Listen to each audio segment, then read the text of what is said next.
Mission impossible இந்த பேர்ல கிட்டத்தட்ட மொத்தம் 8 பாகம் ரிலீஸ் ஆயிருக்கிறது. அதுல 8வது பாகம் கடைசி பாகம் இப்ப 2025 ரிலீஸ் ஆச்சு. அதைத்தான் இப்ப நாம பார்க்க போறோம். உலகமே ஒரு பேரழிவில் இருக்க அதை நம்ம ஹீரோ காப்பாத்துறானா இல்ல உலக அழிவுல அவனும் சேர்ந்து அழிஞ்சு போறானா அப்படிங்கறதான் கதை. ஆக்ஷனுக்கும் விறுவிறுப்புக்கும் பஞ்சமில்லாத ஒரு கதை. மனிதர்களை சிறைபிடித்து பார்த்திருக்கிறோம். உலக வரலாற்றிலேயே முதன்முறையாக ஒரு ஏஐய சிறைபிடிச்சு அடைக்கிறதுங்கிறது சாத்தியமா? அதை சாத்தியப்படுத்த இந்த படம் முயற்சி பண்ணுகிறது. என்ன எதுங்கிறத வாங்க படம் பார்த்து தெரிஞ்சுப்போம். கடவுளால ஆக்கவும் முடியும் அழிக்கவும் முடியும்னு சொல்லுவாங்க. இப்போ அந்த ஆக்களையும் அழித்தலையும் ஏஐயே செய்ய ஆரம்பிச்சிருச்சு. நிறைய விதவிதமான ஏஐ வந்துருச்சு. இல்லாத உருவத்தை இருக்கிறாப்புல அதால ஆக்க முடியுது, இருக்கிற உருவத்தை இல்லாம அதால ஆக்க முடியுது இல்லையா? இப்ப வரைக்கும் ஏஐயால பெருசா தொல்லை இல்ல. ஏஐ இண்டஸ்ட்ரி பூம் ஆகிட்டு இருக்குது. ஆனா அப்படி வளரக்கூடிய ஒரு ஏஐ, அதோட பேரு என்டிட்டி அப்படின்னு சொல்றாங்க. அந்த என்டிட்டிங்கிற ஒரு ஏஐ மட்டும் ஒட்டுமொத்த உலகத்தையும் அழிக்கணும்னு ஒரு முடிவு எடுத்துருச்சு. அந்த ஏஐயால செல்ஃபா படிக்க முடியும், செல்ஃபா எல்லாத்தையும் புரிஞ்சுக்க முடியும். மனுஷங்க மாதிரியே அது நினைச்சதை சாதிக்கிறதுக்காக பொய்களையும் புரட்டுகளையும் டிஜிட்டல் மீடியால அதால பரப்ப முடியும். டிஜிட்டல் மீடியால இருக்கக்கூடிய மொத்த டிஜிட்டல் ஸ்பேஸையுமே அது ஆக்குபை ஆல்ரெடி பண்ணிடுச்சான். பல வருஷமா இந்த ஏஐ இருக்குது. நம்ம டேட்டாவை திருடிக்கிட்டே இருக்குது. இவ்வளவு நாளா அதை யாருமே கண்டுபிடிக்காம இருக்கிறதே பெரிய விஷயம். அந்த ஏஐயால ஒருத்தரை மிரட்ட முடியும், ஒருத்தருக்கு லஞ்சம் கொடுத்து அந்த வேலையை சாதிக்க முடியும். போன்ல நம்ம பேசிட்டு இருப்போம், நம்ம பொண்டாட்டி கிட்ட பேசிட்டு இருக்கிறோம்னு நினைச்சிட்டு பேசிட்டு இருப்போம். ஆனா பொண்டாட்டியோட வாய்ஸ்ல நம்ம கிட்ட பேசுறது அந்த ஏஐயா இருக்கும். அப்ப குடும்பத்துல எவ்வளவு குழப்பத்தை உருவாக்கணும்னு பாத்துக்கங்க. இப்பேற்பட்ட ஒரு அதீத சக்தியோட ஒரு ஏஐ இப்போ நம்ம உலகத்தை ஆட்டு வித்து கொண்டிருக்கிறது. அந்த ஏஐயோட சோர்ஸ் கோடு கிடைச்சா, அந்த ஏஐ எல்லாமே கம்ப்யூட்டர் கோடிங் தானே, இவ்வளவு சேட்டையா சென்ற அந்த ஏஐயோட கோடு மட்டும் கிடைச்சா, அந்த கோடை வச்சிருக்கிறவன் தான் இந்த உலகத்தையே ஆள போறவன்னு சொல்லலாம். அந்த என்டிட்டியை எவன் கண்ட்ரோல் பண்றானோ, அந்த சோர்ஸ் கோடை எவன் கண்ட்ரோல் பண்றானோ, அவன் இந்த உலகத்தையே ஆளலாம். உலகத்துல இருக்கிற ரொம்ப செக்யூரான எவ்வளவோ பெரிய பெரிய டேட்டா சென்டர்ஸ் எல்லாத்தையுமே அந்த என்டிட்டி உள்ள புகுந்து மொத்தத்தையும் திருடி இருக்குது, தான் கண்ட்ரோல் எடுத்திருக்கிறது. அந்த ஏஐ நினைச்சா ஒரு நாட்டுக்கு இன்னொரு நாட்டுக்கு நடுவில் இருக்கிற அந்த நட்பையே பகையா மாத்த முடியும், பலத்தை பலவீனமா ஆக்க முடியும், நண்பர்களை எதிரியாக்கும், எதிரிகளை விரோதியாக்கும். உலகம் மாறிக்கிட்டே இருக்குது, உண்மை மறைஞ்சுக்கிட்டே இருக்குது, யுத்தம் வந்துகிட்டே இருக்குது. இப்படிதான் ஒரு இன்ட்ரோ கொடுக்குறாங்க நமக்கு. இப்போ நம்ம ஹீரோ அவருக்கு வந்திருக்கிற ஒரு கேசட் எடுத்து ரெக்கார்டிங்ல போட்டு கேட்டு பாக்குறாரு. அந்த பக்கம் பேசுறது யாதுன்னா அமெரிக்க அதிபர் பேசிட்டு இருக்காங்க. நம் நாட்டுக்காகவும் இந்த உலகத்துக்காகவும் யாருக்கும் தெரியாத பல சாதனைகளை நீ பண்ணிருக்கிற, நீயும் உன் டீமும் அவ்வளவு வேலை பார்த்திருக்காங்க. நீங்க அந்த சாதனைகள் எல்லாம் செய்யாம இருந்திருந்தா இந்த உலகம் இப்ப இருக்கிற உலகம் மாதிரி இருந்திருக்காது, எப்பயோ அழிஞ்சிருக்கும். எவ்வளவு யுத்தத்தை நீ பார்த்திருப்ப, உன்னோட கூட இருந்தவங்க எவ்வளவு பேர் இறந்திருப்பாங்க, எவ்வளவு இழப்புகளை நீ சந்திச்சிருப்ப. அது எல்லாம் தான் தினமும் இந்த உலகத்துல சூரியன் உதிக்கிறதுக்கு காரணமாக இருக்கிறது. கடந்த 35 வருஷமா நம் நாட்டுக்காக நீ நிறைய சேவை பண்ணிருக்கிற. உனக்கு உயரதிகாரிகள் கொடுக்கிற அந்த உத்தரவை ஃபாலோ பண்ற பழக்கம் இல்லாம இருக்கலாம். ஆனா கொடுத்த மிஷன்ஸ் எதுலயுமே நீ தோத்தது கிடையாது. உன் நாட்டுக்கு தோல்வியை கொடுத்ததே கிடையாது. அசாதாரண சூழல்ல நீ அசால்ட்டா பிஹேவ் பண்ணுவ. அந்த மாதிரி ஒரு அசால்ட்டான ஒரு மனுஷன் எனக்கு இப்ப வேணும். இப்போ என்டிட்டிங்கிற ஒரு ஏஐ உலகத்துல இருக்கிற எல்லா டிஜிட்டல் ஸ்பேஸையும் சைபர் ஸ்பேஸையும் கேன்சர் மாதிரி அழிச்சுக்கிட்டே வருது, தான் கண்ட்ரோல்ல எடுத்துக்கிட்டே வருது. அதோட இன்ஃப்ளூயன்ஸ்னால டிஜிட்டலா நாம பாக்குற இன்ஃபர்மேஷன் எல்லாம் நிறைய கரப்ட் ஆகிருக்குது உலக அளவுலன்னு சொல்லியிருக்காங்க போல. நம்மளே இப்பெல்லாம் யூடியூப்ல ஷார்ட்ஸோ வீடியோவோ பாக்குற அந்த வீடியோ நிஜமா இல்ல போலியான்னு கண்டுபிடிக்க முடியாத ரேஞ்சுக்கு ஏஐ எடிட் பண்ணி கொடுக்குது. அப்படி நிறைய எடிட் பண்ணி கொடுக்க ஆரம்பிச்சிருச்சுன்னா, ஆல்ரெடி ஆரம்பிச்சிருச்சு, எது உண்மை எது பொய்னே தெரிய மாட்டேங்குது. அப்படி ஃபேக்கா அது ரெடி பண்ணி கொடுக்குற நிறைய ஏஐ வீடியோஸ் எல்லாம் பார்த்து இல்லாத சண்டை இருக்கிறதாகவும், இல்லாத நாட்டுக்கு நாடு நடுவில் இருக்கிற அந்த இனப்போர், நாட்டுப்போர், வெறிப்போர் இதெல்லாம் இருக்கிறாப்லையும், இதுக்கெல்லாம் ஒரே தீர்வு இந்த ஒட்டுமொத்த உலகத்தை அழிச்சிட்டு ஃப்ரெஷ்ஷா ஆரம்பிக்கணும்னு அந்த ஏஐ ஒரு பிரச்சாரம் பண்ணிக்கிட்டு இருக்குது டிஜிட்டல் ஸ்பேஸ்ல. அப்படி அதோட பிரச்சாரத்தை நம்பி சில பேர் அது சொல்றதுதான் சரின்னு அதை கடவுளாவே கும்பிட ஆரம்பிக்கிறாங்க. உலகத்துக்கு வரப்போற அந்த பேரழிவை அவங்க வரவேற்கிறாங்க. அந்த குழுவுக்கு பேரு டூம்ஸ்டே கல்ட் அப்படின்னு சொல்லுவாங்க. அந்த ஏஐ பண்றதான் கரெக்ட்னு நிறைய பேர் போராட்டம் பண்ணிட்டு இருக்காங்க, இன்டர்வியூ கொடுத்துட்டு இருக்காங்க. அந்த ஏஐ கண்ட்ரோல் எடுக்கணும்னு ஒருத்தன் தெரியாம போல. ஆனா அவனோட அடையாளம் என்ன, அவனோட வரலாறு என்ன, அவனோட நடப்பு காலம் என்ன, இது எதுவுமே இப்ப இல்ல. எல்லாமே டிஜிட்டல் ஸ்பேஸ்ல அழிஞ்சு போச்சா. இவ்வளவு பெரிய மாற்றத்தை டிஜிட்டல் ஸ்பேஸ்ல அவனால உருவாக்க முடியும் அப்படின்னா காரணம் என்னவா இருக்கும்? என்டிட்டி கூட சேர்ந்து அவன் வேலை பார்த்துக்கிட்டு இருக்கணும், இல்ல ஒரு காலத்துல வேலை பார்த்துருக்கணும். இப்படி எல்லாம் வாய்ஸ் ஓவர்ல வருது. அந்த பயலுக்கு ஆஸ்திரியனை சேர்ந்த ஒரு பொண்ணு உதவி பண்ணிட்டு இருக்கா போல. அவளை நாங்க இப்ப புடிச்சிட்டோம், கஸ்டடியில வச்சிருக்கிறோம். ஆனாலும் அவ தான் முதலாளியா காட்டி கொடுக்க மாட்டேங்கிறா. உங்ககிட்ட ஒரு சிலுவை மாதிரி ஒரு சாவி இருக்குங்கிறது எங்களுக்கு தெரியும். அந்த சாவியின் மூலமா தான் அந்த என்டிட்டியோட சோர்ஸ் கோட நம்ம கண்டுபிடிக்க முடியும். அது ஒரு வேளை நம்ம கையில கிடைச்சா, நம்ம கையில இல்ல எந்த நாட்டு கவர்மெண்ட்டுக்கு கிடைச்சாலும் அந்த நாடு உலகத்தையே ஆட்சி பண்ணணும்னு நினைக்கும். அந்த நாடு இந்த என்டிட்டியை ஒரு வெப்பனமா, ஒரு ஆயுதமா பயன்படுத்த நினைக்கும். அதனால எந்த ஒரு அரசாங்கத்துக்கும் இந்த என்டிட்டியோட சோர்ஸ் கோடு கிடைக்க கூடாதுன்னு நினைக்கிற, அந்த சோர்ஸ் கோடையே அழிக்கணும்னு நினைக்கிற. ஆனா அதை அழிக்கிற முயற்சியில உலகத்தையே மொத்தமா நீ அழிச்சு விட்டுறாத. இந்த தடவை இந்த உலகத்துக்கு ஏதாவது ஆச்சுன்னா அந்த ரத்தக்கரை உன் கையில தான் அப்படிங்கிறாப்ல அந்த அம்மா சொல்லியிருக்காங்க. யாரு? அமெரிக்க ஜனாதிபதி சொல்லியிருக்காங்க, அதிபர் சொல்லியிருக்காங்க. உன் கைகளில் ரத்தக்கரை ஏற்படாம இருக்கணும்னா உதவி செய் அப்படின்னு ஃபைனலா முடிச்சிருக்காங்க போல தெரியுது. இன்னும் 5 நிமிஷத்துல இந்த டீடைல் எல்லாம் செல்ஃபா அழிஞ்சிரும் அப்படின்னு சொல்றாங்க. அது எதிர்பார்த்தாப்லயே அந்த ரெக்கார்டிங் டிவைஸோட மொத்தமும் பொசுங்கி போயிடுது. இவர் கையில அந்த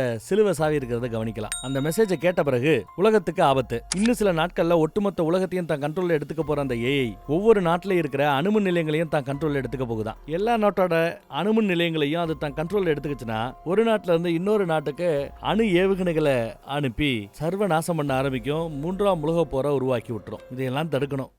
2 வாய்ப்பு. ஒன்னு, அமெரிக்காவுக்கோ இல்ல இந்த என்டிட்டியவே ஆளணும்னு நினைக்கிறான்ல ஒருத்தன், அவனோ யாரோ ஒருத்தர் இந்த ஏஐ எடுத்துக்கிட்டு சோர்ஸ் கோடை எடுத்துக்கிட்டு அதை ஆளணும். அப்படி இல்லையா அதெல்லாம் ரிஸ்க் நினைச்சோம்னா அந்த சோர்ஸ் கோடையை மொத்தமா அழிச்சு விடணும். யாருமே இதை ஒரு வெப்பன ஆயுதமா பயன்படுத்த கூடாதுன்னு நினைச்சா. இதெல்லாம் நினைச்சுக்கிட்டே தான் ஃப்ரெண்டோட கார்ல ஏறி ஏதோ ஒரு பிரிட்ஜு கடியில போறாங்க. போய் பார்த்தா அங்க நம்ம ஹீரோவோட நண்பர் ஒருத்தர் உடம்பு சரியில்லைனாலும் தொடர்ந்து உழைச்சுக்கிட்டே இருக்கிறாப்ல பாவம். என்டிட்டின்னு ஒன்னு சொல்றோம்ல, அந்த ஏஐ அழிப்பதற்காகத்தான் இவர் இவ்வளவு மெனக்கட்டுக்கிட்டு இருக்கிற போல தெரியுது. ட்ரீட்மெண்ட்டும் போயிட்டு இருக்கு.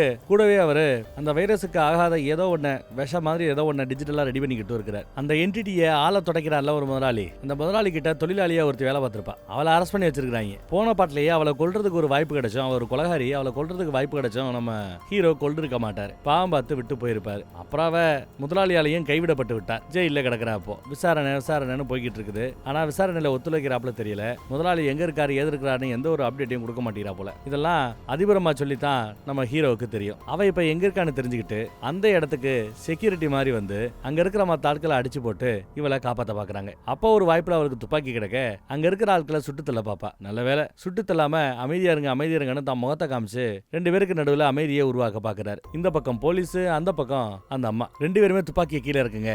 நான் எது பண்ணாலும் நல்லது பண்ணுவேன்னு உங்களுக்கு நம்பிக்கை இருந்தா தயவு செய்து செய்யுங்க. இன்னும் சில நாட்கள்ல உலகமே அழிய போகுது. அதுக்குள்ள இந்த உலகத்தை காப்பாற்றணும்னா தயவு செய்து நீங்க துப்பாக்கியை கீழே இறக்குங்க. நம்ம ஒருத்தர் அடிச்சுக்கிட்டு சாகணும் அப்படிங்கறது அந்த என்டிட்டியோட நினைப்பு. ஒற்றுமையா நம்ம ஏதாவது செய்யலாம், எதிர்பார்க்காத செய்யலாம், அப்படி இப்படின்னு அட்வைஸை போட்டு 2 பக்கம் துப்பாக்கியை கீழே இறக்க வச்சுட்டா. சூப்பர்ல. யாரு? நம்ம ஏஜென்ட் நேத்தன் துப்பாக்கியை இறக்க வச்சுட்டா. ஒரே ஷாட்ல அந்த போலீஸ்காரையும் சரி, இந்த பக்கம் இந்த தொழிலாளியும் சரி, கூலிக்கு கொலை பண்றவன். சோ இந்த கூலியும் சரி 2 பேருமே அவங்க கிட்ட இறங்கி வராங்க. அவனோட டீம்ல சேர்ந்துக்கிறாங்கன்னு சொல்லலாம். இப்போ உன் பழைய முதலாளி எங்க அப்படின்னு கேட்டு தெரிஞ்சுக்கிறான். ஏதோ ஒரு பெரிய பார்ட்டி நடக்குது போல. அந்த பார்ட்டிக்கு உளவு அமைப்பை சேர்ந்த பல பேர் வராங்க. தேசிய பாதுகாப்பு படையை சேர்ந்த பேர் வராங்க. சிஐஏ சேர்ந்தவங்க வராங்க. FBI சேர்ந்தவங்க வராங்கன்னு பல பேர் வராங்க. இது ரொம்ப ஆபத்தான இடமா தெரியுது. இந்த இடத்துல நீ தனியா தெரிய வேண்டாம் அப்படின்னு நண்பர் இந்த பக்கத்துல வந்து வார்னிங் கொடுத்துக்கிட்டே இருப்பாப்ல. ஆனாலும் நம்ம ஹீரோ கேட்கறதுக்கு தயாராக இல்ல. அந்நேரமா பார்த்து ஒருத்தி வரா. நம்ம ஹீரோவை லவ் பண்ணிட்டு இருக்கிறா போல தெரியுது. தெரியாதனமா ஏஜென்சி ஆளுக கிட்ட நம்ம பையன் மாட்டிக்கிட்டான். துப்பாக்கி முனையில பிடிக்கலான்னு பார்த்தா துப்பாக்கியே காணோம். சரி கால் பண்ணி டீமுக்கு இன்ஃபார்ம் பண்ணலான்னு பார்த்தா ரேடியோ போட்டியே காணோம். எல்லாத்தையும் அந்த லவர் புடிங்கிட்டா, ஹீரோயின் புடிங்கிட்டா. ஆட்டைய போறதுல டைமிங் தான் ரொம்ப முக்கியங்கிற. அதுல எல்லாம் இவ ரொம்ப கெட்டிக்காரி போல தெரியுது. சோ இவங்க துப்பாக்கி முனையில அந்த ஏஜென்சி ஆளுகளை ஒரு ரூமுக்குள்ள கூட்டிட்டு போய் ஓங்கி தலையில 2 போடு போட்டு அவங்கள மயக்கமடைய செஞ்சிடறாங்க. நிறைய முடி வச்சிருப்ப, என்ன இப்ப முடியெல்லாம் கொஞ்சம் ஷார்ட்டா வச்சிருக்கிற, இருந்தாலும் இந்த ஹேர் ஸ்டைல் எனக்கு பிடிச்சிருக்கிறதா ஹீரோயின் சொல்லுவா. நீ இந்த இடத்துக்கு வந்திருக்க கூடாது, இந்த ரிஸ்க் எடுத்திருக்க கூடாது அப்படிங்கிறா நம்ம பையன். இடம்னு பார்த்தா ஏஜென்சி ஆளுக தான் இவளையுமே அமைச்சிருக்காங்க போல தெரியுது. அவன் என்ன பண்றான்னு அவனுக்கே தெரியல. அவனை அவங்கிட்ட இருந்தே காப்பாத்தலாம் அட்வைஸ் போட்டு அனுப்பிச்சு வச்சாங்கலாம் எடுத்து சொல்றான். சோ அடுத்து என்ன அப்படின்னு பேசிட்டு இருக்கும் போது உள்ள இருந்து ஒரு 2 பேர் வரானுங்க. ஏஜென்சியை சேர்ந்த ஆட்கள் இல்ல, என்டிட்டியை கண்ட்ரோல் பண்ணணும்னு நினைச்சார்ல அந்த முதலாளியுடைய ஆட்கள் மாதிரி தெரியுது. முழிச்சு பார்த்தா ஒருத்திய நிக்க வச்சு கட்டி வச்சிருக்காங்க. நம்ம ஹீரோவை கையில விலங்கு போட்டு தரையோட சேர்த்து ஒரு சேர்ல உட்கார வச்சிருக்காங்க. ஏமா விழுந்து இந்த பையல லவ் பண்றியே, இந்த பையலுக்கு இதுக்கு முன்னாடி இன்னொரு காதல் இருந்தது உனக்கு தெரியுமா அப்படின்னு கேட்கிறா முதலாளி. ஹீரோனுக்கு ஒன்னும் பிரிபடல. S, பிளாஷ்பேக்ல உசுரா ஒருத்திய love பண்ணிருப்பான். அவளையே கடத்தி வச்சுட்டு ஏதோ உன்னை கடத்தி கொண்டு வந்து கொடுக்கணும்னு கேட்டிருப்பாங்க போல. நம்ம பையலும் அதுக்காக பயங்கர ரிஸ்க் எடுத்து கடத்தி கொண்டு போய் கொடுத்து தான் காதலியை காப்பாத்தணும்னு நினைச்சான். ஆனா அதுவே பின்னாடி என்டிட்டிங்கிற ஒரு மிகப்பெரிய ஏஐயை உருவாக்கும்னு அவனுக்கு அது தெரியாம போச்சு அப்படின்னு புலம்புறார். எடுத்து சொல்றார். தனக்கு பிடிச்சவங்களை தான் டீம்ல இருக்கிறவங்களை காப்பாத்துறதுக்காக பல பேரோட உயிரை வச்சு இவன் பணயம் பண்ணுவான், விளையாடுவான். இவன் ரத்தத்திலேயே ஊறி போன குணம் அது. இப்ப கூட பாரு, உன் மேல இவனுக்கு காதலோ கருணையோ கரிசனையோ உண்டு நினைக்கிறேன். சோ உன்னை வச்சுதான் அவனை இப்ப வேற ஒரு காரியத்தை செய்ய வைக்க போறேங்கிறாப்ல. இந்த முதலாளி கூட ஒரு காலத்துல அந்த என்டிட்டிக்காக தான் வேலை பார்த்தாப்ல, அந்த ஏஐக்காக தான் வேலை பார்த்தாப்ல. ஏதோ ஒரு கீயை கண்டுபிடிச்சு கொண்டு வந்து கொடுக்க சொல்லி இருக்கும். அந்த கீக்காக இவங்க பயங்கரமா ட்ரெயின்ல சண்டை போட்டிருப்பாங்க. கடைசி கடைசியில கீ கிடைக்க வேண்டியது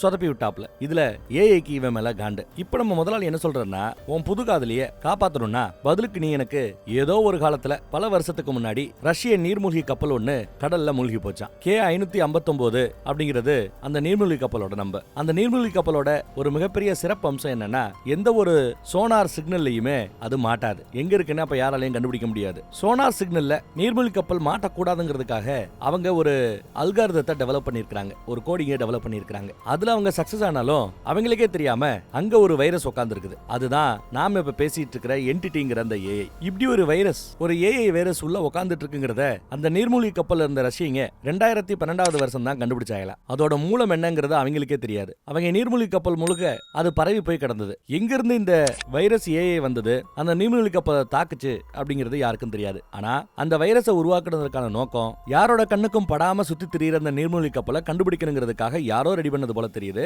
அதுல ஏதோ சில மாற்றங்கள் ஆட்டோமேட்டிக்காவே நடந்திருக்கு, செல்ஃபாவே நடந்திருக்கு அந்த ஏஐக்குள்ள. அது உருவாக்கப்பட்டதற்கான நோக்கம் என்ன, அந்த நீர்மூழ்கி கப்பல் இருக்கிற இடத்தை கண்டுபிடிக்கிறதுக்கு. ஆனா அது என்ன பண்ணுச்சு தெரியுமா, அந்த நீர்மூழ்கி கப்பலையே செயலிழக்க செஞ்சு கடல்ல எங்கேயோ மூழ்கடிக்கவே செஞ்சிருச்சு. அது பிளாஷ்பேக்ல அதோட காட்சியை காட்டுவாங்க. அந்த நீர்மூழ்கி கப்பல்ல நிறைய ஏவுகணைகள் இருக்கும். ஏதோ ஒரு ஏவுகணை பக்கத்திலேயே வெடிக்க செஞ்சு இதோட கப்பலுக்குள்ளேயே இருக்கிற ஏவுகணை கப்பல் விட்டு வெளியில வந்ததுமே வெடிச்சிருது, நீர்மூழ்கி கப்பலும் மூழ்கிடுது. இதை செஞ்சது யாரு, அந்த ஏஐ தான். இப்படி நடந்த பல கூத்துகள்ல கடைசியா நாம அந்த நீர்மூழ்கி கப்பல்ல இருக்கிற ரெண்டு விஷயத்தை தெரிஞ்சுக்கணும். இப்போ உலகம் முழுக்க அந்த ஏஐ அப்படி அந்த என்டிட்டியோட கையில தான் இருக்குது. உலகம் முழுக்க இருக்கிற அந்த டிஜிட்டல் ஸ்பேஸ் ஃபுல்லா அது ஆக்குபை பண்ணிடுச்சு. அணு உலைகளையே அது ஆக்குபை பண்ண ஆரம்பிச்சிடுச்சு. ஆனா அதோட சோர்ஸ் கோடு அது இப்ப அந்த நீர்மூழ்கி கப்பலுக்குள்ள தான் கிடக்குது. அதே மாதிரி நீர்மூழ்கி கப்பல்ல அந்த கப்பல் இருக்கிறது யாருக்கும் தெரியக்கூடாதுங்கிறதுக்காக, சோனார் சிக்னல்ல மாட்டக்கூடாதுங்கிறதுக்காக ஒரு டெக்னாலஜியை ரெடி பண்ணி வச்சிருந்தாங்கல்ல, அதுல கூடவே வேற ஒரு மேட்டரையும் டெவலப் பண்ணி வச்சிருக்காங்க. ஒரு கால் அந்த டெக்னாலஜியை யாராவது டேமேஜ் பண்ண முயற்சி பண்ணா அது தானா வெடிச்சு செதறாப்ல செட் பண்ணிருக்காங்க.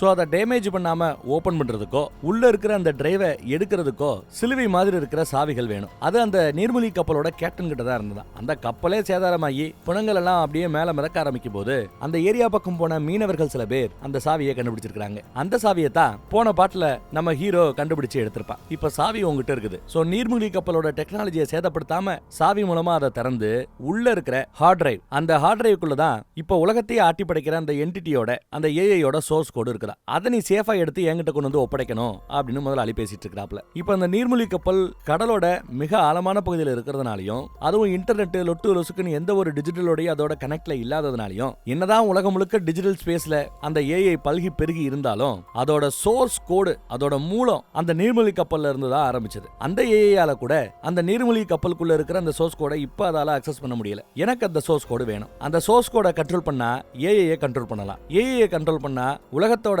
டிஜிட்டல் ஸ்பேஸ் மொத்தத்தையும் கண்ட்ரோல் பண்ணலாம், உலகத்தையே ஆளலாம். இதுதான் முதலாளியோட எண்ணம் போல. அதை கொண்டு வந்து கொடுக்கணும், இல்ல இவளை கொண்டு வேணும் மிரட்டுறாப்ல. தன் முன்னாள் காதலிய, தன் மனைவியை பிடிச்சு வச்சிருந்ததுனால அவங்க கேட்டதை திருடி கொடுத்து அவளை காப்பாற்றுற முயற்சியில ஈடுபட்டு பெரிய பரபரப்பாய் போச்சு. ஆனா அப்ப அவன் திருடினது என்னன்னா, இந்த ஏஐக்கு தேவையான ரொம்ப முக்கியமான ஒரு மலிசியஸ் கோடு அப்படின்னு சொல்றாங்க. அதுதான் அதுக்குள்ள இருந்துதான் பிரிமோடியல் டிஜிட்டல் ஓஸ் அப்படின்னு சொல்றாங்க. அதுல இருந்துதான் அந்த ஏஐ டெவலப் ஆகி பரிணாம வளர்ச்சி அடைஞ்சு இப்போ பயங்கரமா வந்து நிக்கிறான். சோ நீ இல்லனா அந்த ஏஐயே உருவாகி இருக்காது, அந்த என்டிட்டியே உருவாகி இருக்காது அப்படிங்கிறாரு முதலாளி. இப்ப எனக்கு தேவை அந்த நீர்மூழ்கி கப்பல் எங்க மூழ்கி கிடக்குங்கிறத கண்டுபிடிக்கணும். உள்ள போய் சோர்ஸ் கோட இருக்கிற அந்த ஹார்ட் டிரைவை எடுத்து கொண்டு வந்து கொடுக்கணும். இப்படி மிரட்டுற அதே சமயம் நம்ம பைய அந்த கைவிலங்க உடைக்கிறதுக்கு எவ்வளவு முயற்சி பண்றா, முடியல. அதனால இவ்வளவு ரிஸ்க் எடுக்க வேண்டாம்னு நினைச்சுக்கிட்டு அவன் பல்லுலயே ஒரு டூப்ளிகேட் பல் வச்சிருப்பான். அதுக்குள்ள சைனைடு இருக்குது போல தெரியுது. என்ன வேலை வாங்க முடியும்னு நினைக்காத, ஒழுங்கா அவளை ரிலீஸ் பண்ணு, இல்ல இந்த டூப்ளிகேட் பல்லுக்குள்ள இருக்கிற அந்த சைனைடை நான் கடிச்சு வெளியேற்றுவேன், நொரதள்ளி நான் செத்து போயிடுவேன் அப்படின்னு மிரட்டுறாப்ல. டே வேணாண்டா துப்பிரான்னு கூட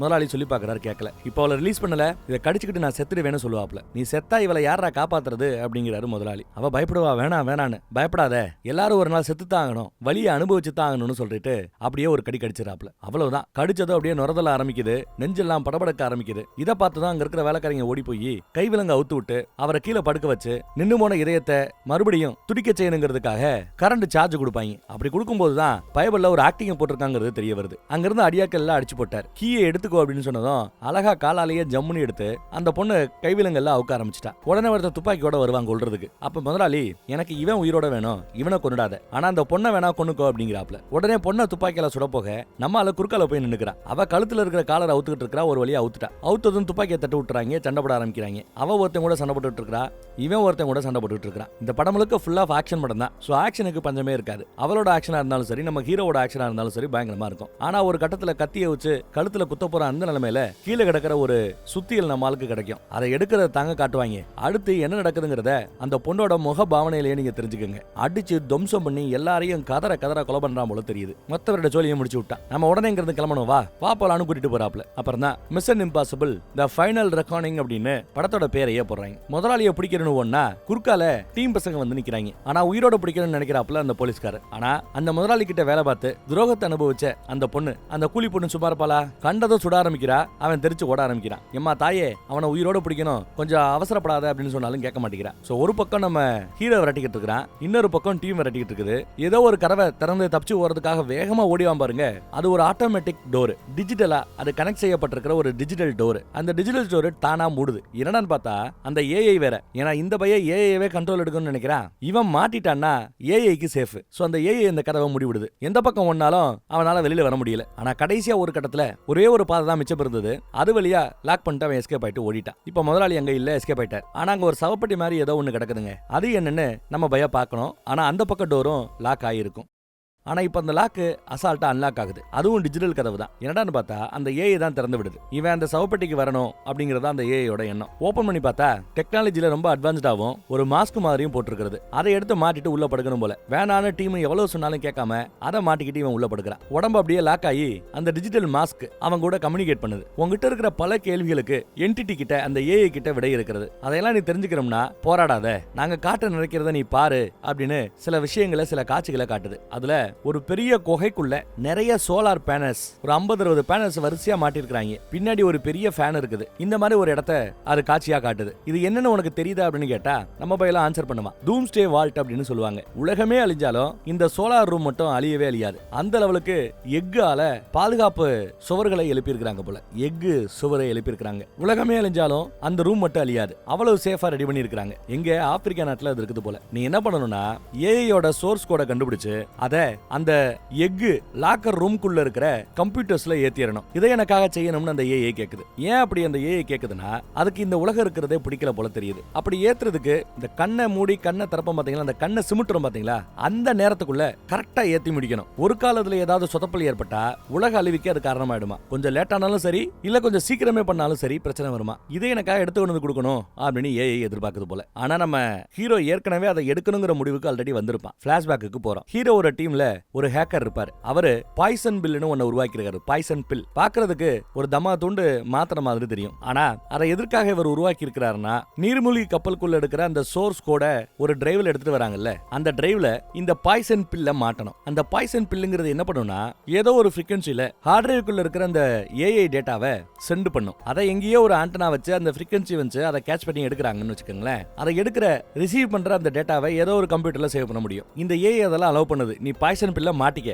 அங்க இருந்து சென்ட் பண்ணு. ஆனா அந்த எஃகு லாக்கர் ரூம்குள்ள இருக்கிற கம்ப்யூட்டர்ஸ்குள்ள ஒரு ஆண்டனா வச்சு இதை ரிசீவ் பண்ணிக்கோ. அங்க இருக்கிற அந்த கம்ப்யூட்டர்ஸ்குள்ள நானே சேஃபா இருப்பேன். அப்படி இருந்த பிறகு உலகத்துல இருக்கிற எல்லா அணு உலைகளையும் கண்ட்ரோல் எடுக்குது இல்ல, அங்க இருக்கிற ஏவுகணைகளை வேற வேற நாட்டுக்கு அனுப்பி மொத்தத்தையும் அழிக்கணும்னு பாக்குது போல தெரியுது. உலகமே அழியும் போது கூட அந்த ஏஐ சேஃபா இருக்கணுங்கிறதுக்காகத்தான் அந்த எஃகு லாக்கர் ரூம்குள்ள இருக்கிற கம்ப்யூட்டர்ஸ் அதை தேர்ந்தெடுக்குது. ஆனா இந்த முயற்சியில நிறைய பாசிபிலிட்டி உண்டுங்கிறது அந்த ஏஐக்கும் தெரியுது. அதையெல்லாம் காட்டுது நம்ம ஹீரோவுக்கு. நீர்மூழ்கி கப்பல்ல அந்த ஹார்ட் டிரைவ் எடுக்க போறான்ல, அங்க ஏதாவது சேதாரமாகி டேமேஜ் ஆகி அந்த நீர்மூழ்கி கப்பலே மொத்தமா வெடிச்சு செதறலாம். இல்ல கடலோட ஆழத்துக்கு போய் அந்த ஹார்ட் டிரைவை கண்டுபிடிச்சு எடுத்துட்டு நீ மேல வர்றதுக்குள்ள அந்த குளிரே உன்னை கொல்ல முயற்சி பண்ணும். உன் நுரையீரல் வெடிச்சு செதற கூட பாசிபிலிட்டி உண்டு. அதையும் தாண்டி நீ மேல வந்தாலும் உன் உடம்ப உஷ்ணப்படுத்துறதுக்கு ஒரு படுக்க மாதிரி ஏதோ ஒரு டிவைஸ் தேவைப்படும். அதுக்குள்ள போட்டு உன்னை உயிரோட கொண்டு வர முயற்சி பண்ற வேலையில கூட கீழே இருக்கிற அந்த நீர்மூழ்கி கப்பல் வெடிச்சு செதறும் போது மேல இருக்கிற நீயோ உன்னை காப்பாத்த வர்ற காதலியோ கூட சாகலாம். அதுக்கும் பாசிபிலிட்டி உண்டுன்னு அந்த என்டிட்டி ஏஐ காட்டுது. இதை நீ செய்யணும். சோர்ஸ் கோட இருக்கிற அந்த டிரைவை கண்டுபிடிக்கணும், அந்த ஹார்ட் டிரைவை கண்டுபிடிக்கணும், பாய்சன் பில்ல மாட்டணும், எக் லாக்கர் ரூம்ல ஆண்டனா மாட்டி சோர்ஸ் கோட ரிசீவ் பண்ணி அந்த லாக்கர் ரூம்ல இருக்கிற கம்ப்யூட்டர்ஸ்ல என்ன சேஃபா செட்டில் பண்ணணும். இதைத்தான் நீ செஞ்சாகணும். அப்படி ஒரு கால் நீ செய்யலைன்னா உலகத்தை அழிச்சிருவேன்னு வேற இந்த ஏஐ மிரட்டுது. எதிர்காலமே இல்லாம போயிடுன்னு பாத்துக்கன்னு மிரட்டுது. இதை செய்யறதுக்காகவே தேர்ந்தெடுக்கப்பட்டவன் நீ. இதுக்காக நாங்க ஏற்கனவே ஒருத்தனை தேர்ந்தெடுத்திருந்தோம். யார? நம்ம முதலாளிய. ஆனா அந்த பைபிள்ல என்னையே கண்ட்ரோல் பண்ணணும்னு சொல்லிட்டு இப்போ வேற மாதிரி புரட்சி பண்ண ஆரம்பிச்சிட்டான். அவனுக்கும் ஆப்பு இருக்குது. அதெல்லாம் நான் அப்புறம் பாத்துப்பேன். உனக்கு 4 நாள் டைம். 4 நாளுக்குள்ள நான் சொன்ன வேலையை செய், இல்ல உலகம் அழியும்னு மிரட்டுதுங்க. எல்லா உலகத்துல இருக்கிற எல்லா நாட்டில இருக்கிற ஏவுகணைகள் மத்த நாடுகள் மேல ஏவப்பட்டு உலக பேரழிவு ஏற்படும்னு மிரட்டுது. அதெல்லாம் கனவுல பார்த்து ஒரு செகண்ட் ஆடி போய் பிரமிச்சு போய் அப்படியே முழிக்கிறாங்க. பதறி போய் வெளியில வந்து விழுகிறான். நீங்களா ரியலா நீங்களா இல்ல நிஜமா இல்ல கற்பனையா அப்படின்னு கேட்கறான். இல்ல நாங்க ரியல் தாங்கிறா காதலி. இப்போ எனக்கு உடனே ஒரு பேனா வேணும் அப்படின்னு சொல்லி பேனா வாங்கி சில விஷயங்களை ஒரு பேப்பர்ல எழுதி கொடுக்குறான். நேரம் இல்லன்ட்டு நீ ஒரு டீம் எடுத்து நீ தான் லீட் பண்ணி போகணும். வடக்கு பக்கம் போகணும். வடக்கு பக்கம்னா அந்த பனிக்கட்டி பிரதேசமா, அந்த நீர்மூழ்கி கப்பல் பக்கம் போகணுங்கிறியா அப்படின்னு கேட்கிறாரு அவரு. டீம்ல இருக்கிறவர். வேற வழி இல்ல, அங்க போய் தான் ஆகணும். அதே மாதிரி அங்க போகும்போது உங்களுக்கு VHF ரிசீவர்னு ஒண்ணு வேணுமா, அப்புறம் டீகம்ப்ரஷன் சேம்பர். இவன் ஒரு கால் கீழ இருந்து அந்த டிரைவை எடுத்துட்டு வரும்போது இவன் உடம்ப காப்பாத்துறதுக்கு டீகம்ப்ரஷன் சேம்பர்னு ஒண்ணு வேணும், உசுரை காப்பாத்துறதுக்கு. அப்புறம் ஒரு விமானம் வேணுமா, அதுவும் பழைய விமானமா இருக்கணுமா, இந்த டிஜிட்டல் விமானங்களாக இருக்க கூடாதான். அப்பதான் அந்த ஏஐ விமானத்தை கண்ட்ரோல் எடுக்காது. சோ ஒரு ஓட்ட பழைய பிளேன் வேணும் அப்படின்னு சொல்றான். டிரான்ஸ்போர்ட் இருக்க கூடாது, GPS இருக்க கூடாது, எல்லாமே பழைய அனலாக் டெக்னாலஜியா தான் இருக்கணும்னு சொல்றாப்ல. அந்த நீர்மூழ்கி கப்பல் இருக்கிற அதோட இடத்தை, அதோட கோஆர்டினேட்ஸை லாட்டிடியூட் லாங்கிடியூட்னு சொல்லுவோம். வெறும் 2 நம்பரை வச்சு உலகத்துல இருக்கிற எந்த ஒரு இடத்தையுமே நம்மளால சுட்டி காட்ட முடியும். அந்த லாட்டிடியூட் லாங்கிடியூட்டை, அந்த கோஆர்டினேஷனை கண்டுபிடிச்சு ஒவ்வொரு 2 மணி நேரத்துக்கு ஒரு தடவை ஒரு 1/4 மணி நேரத்துக்கு தொடர்ந்து அந்த கோஆர்டினேட்டை சென்ட் பண்ணிக்கிட்டே இருக்கணும். அது இருக்கிற இந்த இடத்தை சென்ட் பண்ணிக்கிட்டே இருக்கணும். எங்கேயாவது இருந்து நானோ இல்ல வேற யாரோ அந்த கோஆர்டினேட்டை ரிசீவ் பண்ணி அந்த துல்லியமான இடத்தை ரிசீவ் பண்ணி அங்க போய் அந்த ஹார்ட் டிரைவை எடுத்துட்டு கொண்டு வருவோம் அப்படின்றான் ஹீரோ. அப்புறம் நம்ம ஹீரோயினை பார்த்து எக்காரணத்தை கொண்டும் நீ ஐஸ் மேல மட்டும் நிக்க கூடாது, ஐஸ் இருக்கிற ஏரியா பக்கமே நீ வரக்கூடாது அப்படின்னு ஹீரோயின்ட்ட சொல்றான். ஏன்னா ஐஸுக்கு மேல நிக்கும் போதுதான் அது வெடிச்சு செதறாப்புல இவன் கனவு மாதிரி கண்டிருப்பான் அந்த ஏஐ மூலமா. அப்புறம் சாவியை வாங்கிட்டு அவன் கிளம்ப ஆரம்பிக்கிறான். சொன்ன விஷயங்களை தான் பேப்பர்ல எழுதி கொடுத்துருக்கிற போல இப்ப வேகமா ஓடிக்கிட்டு இருக்கிறாப்ல. எங்க ஓடிக்கிட்டு இருக்கிறான்னா அந்த பாய்சன் பில்லுன்னு ஒன்னு உருவாக்குனார்ல, அதால மட்டும்தான் டிரைவ்ல இருக்கிற அந்த விஷயத்தை கேட்ச் பண்ணி லாக்கர் ரூம்குள்ள இருக்கிற அந்த கம்ப்யூட்டர்ஸ்க்கு சென்ட் பண்ண முடியும். கூடவே அந்த ஹார்ட் டிரைவை அழிக்கவும் முடியும். அதனாலதான் இதுக்கு பாய்சன் பில்லுன்னு பேரு. அதை ஆல்மோஸ்ட் ரெடி பண்ணி வச்சுட்டாப்ல. யாரே நம்ம நண்பர், நம்ம ஹீரோவுக்கு அது ரொம்ப முக்கியம் அந்த பாய்சன் பில்லுங்கிறது. அது இந்நேரம் ரெடியா இருக்கும். அவனுக்கு ஆபத்து தரக்கூடாது, அவனை காப்பாற்றணுங்கிறதுக்காக தான் வேக வேகமா ஓடியாரு. ஆனா நம்மால முடிச்சு பார்க்கும்போது கூட இவரை பார்த்துக்கிட்டு இருந்த நசமெல்லாம் இறந்து போயிடுறாங்க, கொண்டுட்டாங்க. இவருக்கு கழுத்துல கிடந்த அந்த பாய்சன் பில் அதையும் எடுத்து அவர் வச்சுக்கிட்டாரு. அவர் இருந்த அந்த இடத்தையும் மூடி சாவி போடுற அந்த செல்லை கதவையும் அந்த சாவி போடுற இடத்தையுமே டேமேஜ் பண்ணி விட்டுட்டு போயிட்டாப்ல. நம்ம பையன் கொஞ்சம் லேட்டா தான் வர்றான். வந்து பார்த்தா ஒரு பெரிய பாம்பை ஒன்ன செட் பண்ணி வச்சுட்டு போயிருக்கான் அந்த முதலாளி. இதுக்குள்ள 6 பெரிய பெரிய பாம்பு இருக்குது போல. ஒவ்வொரு பாம்பு வெடிக்கும் போது அடுத்தடுத்த பாம்பு அது பல மடங்கு வீரியத்தோட செயல்பட வைக்கும். இந்த சிட்டியில இருக்கிற மொத்த மக்களும் சாவதற்கு வாய்ப்பு இருக்குது. அவ்வளவு பெரிய ஒரு பாம்பை செட் பண்ணி வச்சுட்டு போயிருக்கான். இன்னும் கொஞ்ச நேரம் தான் பாக்கி இருக்குது. அதுக்குள்ள நான் போராடி இது எல்லாத்தையுமே நான் டீஆக்டிவேட் பண்ணணும் அப்படிங்கிறாப்ல. அவர் உள்ள வர முயற்சி பண்ணும்போது உள்ள வர முடியல.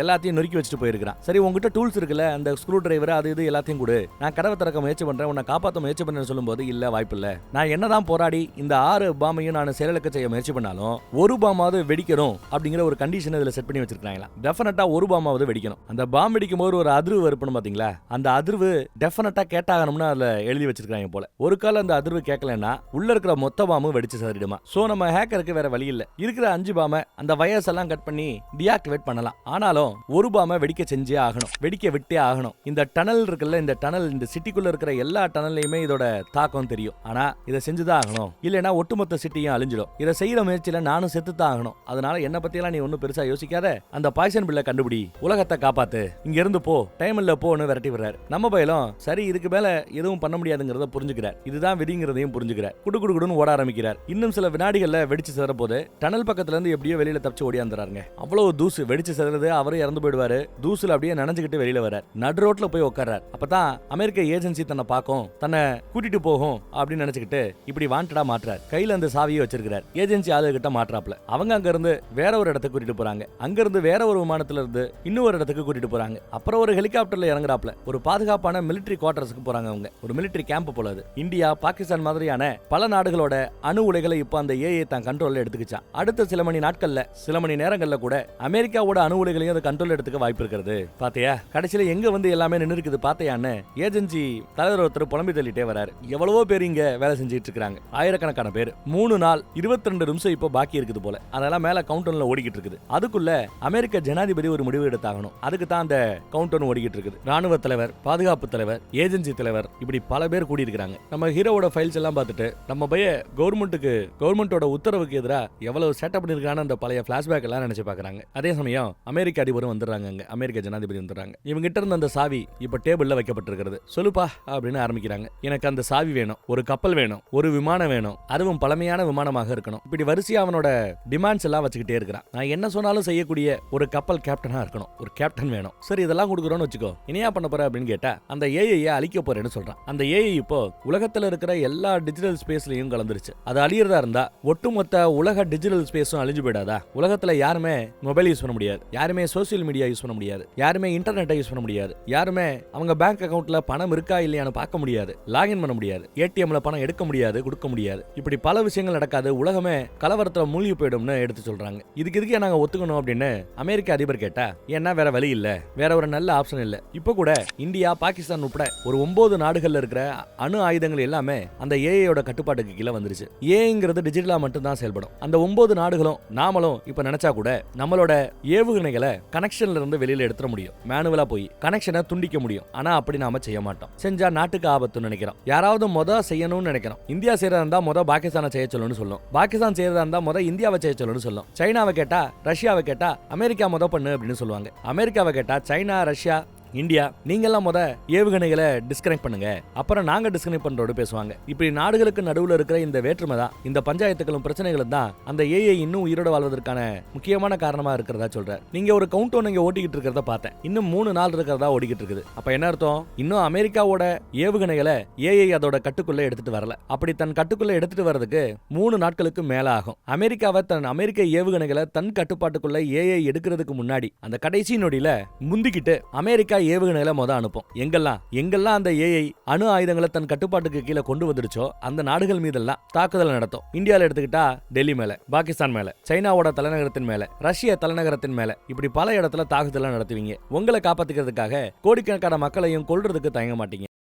இதுதான் அடுத்த ஆப்ஷன் இல்ல, இதுதான் உங்க பிளான் பி. உங்ககிட்ட பிளான் ஏன்னு ஒண்ணு கிடையவே கிடையாது. நீங்க இப்ப தயாராயிட்டு இருக்கிறதெல்லாம் சேஃபஸ்ட் பெட். ஒரு பிளான் பிக்கு தான் தயாராயிட்டு இருக்கீங்க. ஆனா பிளான் ஏ என்கிட்ட இருக்குது, எனக்கு வேண்டியதை கொடுங்க, உலகத்தை காப்பாத்துறேன்னு சொல்லுவார். பேசிட்டு இருக்கும்போது அதிபர் அம்மா ஏதோ ஒரு லெட்டர் எழுதி அதுல ஒரு சீல் வச்சு ஒரு லெட்டர் ரெடி பண்றாங்க. சீல் வச்ச லெட்டர். அப்புறம் அங்க இருக்கிற அதிகாரிங்க கேட்பாங்க, இன்னும் ஏன் அந்த ஏஐ ஏவுகணைகளை ஏவல? கண்ட்ரோல்ல இருக்கிற அந்த 9 நாடுகளை வச்சே கூட ஏவுகணைகளை ஏவலாம்ல அப்படின்னு கேட்டா, மனுஷங்க மாதிரி தான் அந்த ஏஐயும் செயல்படுது. எவ்வளவு முடியுமோ அவ்வளவு அணு ஆயுத நாடுகளை தன் கட்டுப்பாட்டுக்கு கீழே கொண்டு வரணும்னு பார்க்கும். முடிஞ்சளவு எல்லாத்தையும் கவர் பண்ண பிறகு தானும் சேஃபான ஒரு இடத்துல செட்டில் ஆன பிறகுதான் தன் தாக்குதலை தொடுக்கும். சோ அது வரைக்கும் அது காத்துக்கிட்டு தான் இருக்கும்னு பேசிட்டு இருக்கும்போது இங்கிலாந்து நாட்டையும் யுனைடெட் கிங்டமையும் தன் கட்டுப்பாட்டுக்கு கீழே கொண்டு வந்துருச்சு. எந்த நாடுகள்லாம் ஏஐயோட கட்டுப்பாட்டுக்கு கீழே வருதோ அந்த நாடுகள் எல்லாம் அங்க மேப்ல சிவப்பு கலர்ல காட்டும் சிஸ்டத்துல. கடைசியா ஒன்ட்ட ஒரு தடவை கேட்கிறேன்னு, இந்த சாவி எதை ஓபன் பண்ணும்னு அமெரிக்க அதிபர் கேட்டா இவன் பதில் சொல்ல மாட்டேங்கிறான். இல்ல நீங்க அந்த பதிலை எதிர்பார்க்க வேண்டாம், இதை பத்தி நீங்க தெரிஞ்சுக்காம இருக்கிறதா பின்னால வரக்கூடிய கேள்விகளுக்கு நீங்க பதில் சொல்லாம இருக்கிறதுக்கு உதவியாக இருக்குன்னு சொல்றான். இவர் 3 நாள் தான் டைம். 3 நாளைக்கு பிறகு டெஃபினட்டா நான் நம் ஏவுகணைகளை அனுப்பத்தான் போறேன். அமெரிக்கா ஃபர்ஸ்ட், அமெரிக்காவை காப்பாத்த தான் போறேன். அதுவரை இவனை ஜெயில போடுங்கன்னு சொல்லி ஒரு லெட்டரையும் கொடுத்து அனுப்பிச்சு வைக்கிறாங்க. ஜெயில தான் போட போறாங்கன்னு பார்த்தா வெளியில கூட்டு வராங்க. ஒரு ஹெலிகாப்டர் ரெடியா காத்துக்கிட்டு இருக்கிறது. கைவிலங்க அவுத்து விடுறாங்க. இவங்கிட்ட இருந்து பறிச்சு அந்த சாவியையும் இவங்கிட்டயே கொடுத்துறாங்க. 72 மணி நேரம் முழுசா 3 நாள் உங்களுக்கு டைம் இருக்குன்னு ஒரு அம்மா சொல்லுது. கூடவே அந்த சீல் செய்யப்பட்ட லெட்டரையும் கொடுக்குது. பிளாஷ்பேக்ல பார்த்தா நம்ம நண்பர் சாகிறதுக்கு முன்னாடி அந்த பாய்சன் பில்லை நீ கடைசியா பயன்படுத்தும் போது உனக்காக அதுல ஒரு மெசேஜ் வச்சிருக்கேன், அத கடைசியா கேளு என்னன்னு சொல்லிருப்பாப்ல. அமெரிக்க அதிபர்கிட்ட ஏன் அந்த சாவி எதை ஓபன் பண்ணணும்னு சொல்லல அப்படின்னா, இப்படி ஒரு ஏஐ ஒரு ஆளால கண்ட்ரோல் பண்ண முடியும்ன்ற ஒரு மேட்டர் தெரிஞ்சா அமெரிக்க அதிகாரிகளோ அமெரிக்க அதிபரை கூட அந்த ஆயுதத்தை அமெரிக்காவுக்காக தன் கட்டுப்பாட்டுல வைக்கணும்னு நினைப்பாங்க. எந்த ஒரு நாடும், அமெரிக்கா உட்பட எந்த ஒரு நாடும் இப்பேற்பட்ட ஒரு பயங்கரமான ஆயுதத்தை வச்சிருக்க கூடாது. அந்த ஏஐ அழிக்கப்பட வேண்டியதுன்றதுல நம்ம ஹீரோ ரொம்ப உறுதியா இருக்கிறான். இப்ப பார்த்தா ஏதோ ஒரு விமானத்துல ஒரு கப்பல்ல போய் இறங்குறான். அந்த கப்பல்ல இருந்து இன்னொரு விமானத்தின் மூலமா வேற ஒரு இடத்துக்கு வந்து சேர்றான். லெட்டரோட. அதுவும் அந்த லெட்டருக்கு யார்கிட்ட கொடுக்கணும்னு அதிபர் சொன்னாங்களோ அவங்க கிட்ட லெட்டரும் கொடுக்கப்படுது. உடனே அந்த அம்மா அந்த லெட்டரோட சீலை உடைச்சு உள்ள போய் பார்த்தா மே 22, 1996 போட்டிருக்குது. உடனே அவங்க மெசேஜை புரிஞ்சுக்கிறாங்க. அந்த டேட்ல தான் இந்த அம்மாவோட புருஷனும் அமெரிக்க அதிபரோட புருஷனும் ராணுவத்துல வேலை பார்க்கும் போது தாக்குதல்ல கொலை செய்யப்பட்டாங்க. அந்த சாவுக்கு காரணம் என்னன்னா, தைரியத்தோட யாராவது ஒரு அதிகாரி முன் வந்திருந்தா, ரிஸ்க் எடுத்து சரி பரவாயில்ல ரிஸ்க் எடுக்கலாம், நம்ம ராணுவ வீரர்களை காப்பாத்தலான்னு ஒரு ஆளு ரிஸ்க் எடுக்க தயாரா இருந்தா கூட எங்க 2 பேரோட புருஷனும் இந்நேரம் உயிரோட இருந்திருப்பாங்க. அப்படி ரிஸ்க் எடுக்காம சேஃபா பிளே பண்ணணும்னு அதிகாரிகள் நினைச்சதுனாலதான் 2 உசுறு போயிடுச்சுன்னு வருத்தப்படுறான். இவங்க இருக்கிற இடம் அமெரிக்காவோட கடற்பரப்போட எல்லை பகுதியில் இருக்காங்க. இந்த எல்லைக்கு கொஞ்சம் தூரம் தள்ளி அந்த பக்கத்துல பார்த்தா ரஷ்யாவோட கடற்பரப்போட எல்லை. அங்க விமானம் தாங்கி கப்பல் இருக்கிறது. நாமளும் விமானம் தாங்கி கப்பல்ல இருக்கிறோம். எங்க 2 பேர்ல யாராவது ஒருத்தர் ஒரு தாக்குதலை தொடுத்தா கூட 3ஆம் உலக போர் உருவாகிவிடும். இந்த மாதிரி சூழல்ல இந்த 2 நாட்டோட எல்லைக்கு நடுவுல கொண்டு போய் உன்னை இறக்க சொல்றேன், உனக்கு என்னதையா வேணும்னு அந்த அம்மா கேக்குது. SOSUS சவுண்ட் சர்வேலன்ஸ் சிஸ்டம்னு அதுக்கு பேரு. இத பத்தி எல்லாம் நம்ம டீம் பேசிட்டு இருப்பாங்க அந்த பக்கம். அதே சமயம் அதை பத்தி நம்ம ஹீரோ இந்த அம்மாட்ட எக்ஸ்பிளைன் பண்ணிட்டு இருக்கான். நாடுகளுக்கிடையே பனிப்போர் நடந்துகிட்டு இருந்த காலகட்டத்திலேயே இப்பேற்பட்ட ஒரு சிஸ்டத்தை கண்டுபிடிச்சு வச்சிருக்காங்க. கடலுக்குள்ள ஏதாவது ஒரு அதிர்வு, சுனாமி வரப்போது, நிலநடுக்க வரப்போது, இல்ல நிலநடுக்க இந்த இடத்துல ஏற்பட்டுச்சு, அதன் விளைவாக சுனாமி வரும், இப்படி பல விஷயங்களை கண்டுபிடிக்கிறதுக்காக இந்த சிஸ்டத்தை உருவாக்கி வச்சிருந்தாங்க. உலக கடற்பரப்புல பல இடத்துல இந்த மாதிரி சிஸ்டத்தை நிறுவி வச்சிருந்தாங்களா. எப்படி தரைக்கு மேல நாம அங்கங்க மொபைல் டவரை நிப்பாட்டி வச்சிருக்கிறோமோ அந்த மாதிரி கடலுக்குள்ள இந்த சிஸ்டமும் போடப்பட்டிருக்கிறதா. 2012 வருஷம் ஒரு நீர்மூழ்கி கப்பல் வெடிச்சு கடலுக்குள்ள மூழ்கிச்சு. அது மூழ்கின அந்த கரெக்டான இடத்தை இந்த மாதிரி ஏதோ ஒரு சிஸ்டம் அந்த அதிர்வை ரெக்கார்ட் பண்ணி வச்சிருக்கோம். அந்த சிஸ்டத்தை நாம கண்டுபிடிக்கணும். மூழ்கி கிடக்கிற அந்த நீர்மூழ்கி கப்பலோட கரெக்டான லொகேஷனை அதுல இருந்து நாம எடுக்கணும். இப்படி எல்லாம் நம்ம பைய சொல்றான். டீம் அந்த பக்கம் சொல்லிட்டு இருக்குது. உலகத்துல பல இடத்துல இந்த சிஸ்டம் இருக்குது. இதுல எந்த சிஸ்டத்தோட ரெக்கார்டை நம்ம செக் பண்ணணும்னு பார்த்தா அந்த சாவி கிடைச்சது ஒரு பனி பிரதேசத்துல இல்லையா, மீனவர்கள் சாவியை கண்டுபிடிச்சிருப்பாங்க. அது ஆர்டிக் பிரதேசம். சோ அந்த ஆர்டிக் பிரதேசத்துல இருக்கிற சிஸ்டத்தை செக் பண்ணணும்னு நம்ம டீம் பேசிட்டு இருக்கோம். ஆர்டிக் பிரதேசத்துல இருக்கிற சிஸ்டங்களை செக் பண்ணணும்னு எடுத்துக்கிட்டா கூட 5 லட்சம் சதுர கிலோமீட்டர் தூரம் இருக்குதான். அவ்வளவு இடம் இருக்குதான். அவ்வளவு இடத்துல இருந்து நாம எங்க அந்த நீர்மூழ்கி கப்பலை கண்டுபிடிக்கணும்னு கேட்கும்போது ஆர்டிக் பிரதேசத்துல ஒரு தீவு இருக்குதான், செயின்ட் மேத்யூ ஐலாண்ட் அப்படின்னு அதுக்கு பேரு. செயின்ட் மேத்யூ தீவுன்னு பேரு அதுக்கு. அங்க ஒரு சிஸ்டம் இருக்குன்னு தெரியும். அதுதான் அந்த மீனவர்கள் அந்த சாவி இருக்கிற டெட் பாடியை கண்டுபிடிச்சாங்கல்ல, அதுக்கு பக்கத்துல இருக்கிற சிஸ்டம். அங்க ரெக்கார்ட் ஆயிருக்க வாய்ப்பு இருக்கிறது. அங்க போய் அந்த ரெக்கார்டிங்கை செக் பண்ணி அந்த ஸ்டேஷன்ல போய் ஏதாவது அதிர்வு இருக்கான்னு அங்க வேலை பார்க்கறவங்க கிட்ட கேட்டு அந்த அதிர்வு அந்த 2012 வருஷம் எங்கெங்க அதிர்வு ஏற்பட்டது, எந்த லொகேஷன்ல ஏற்பட்டது, அதோட லேட்டிடியூட் லாங்கிடியூட் இதெல்லாம் அவங்க கிட்ட கேட்டு தெரிஞ்சுக்கிட்டு அதை 2 மணி நேரத்துக்கு ஒரு தடவை 15 நிமிஷத்துக்கு விடாம சென்ட் பண்ணிக்கிட்டே இருக்க வேண்டியதான் நம்ம டீமோட பொறுப்பு. இதைத்தான் எடுத்து சொல்லிட்டு இருக்கிறான் நம்ம பையன்.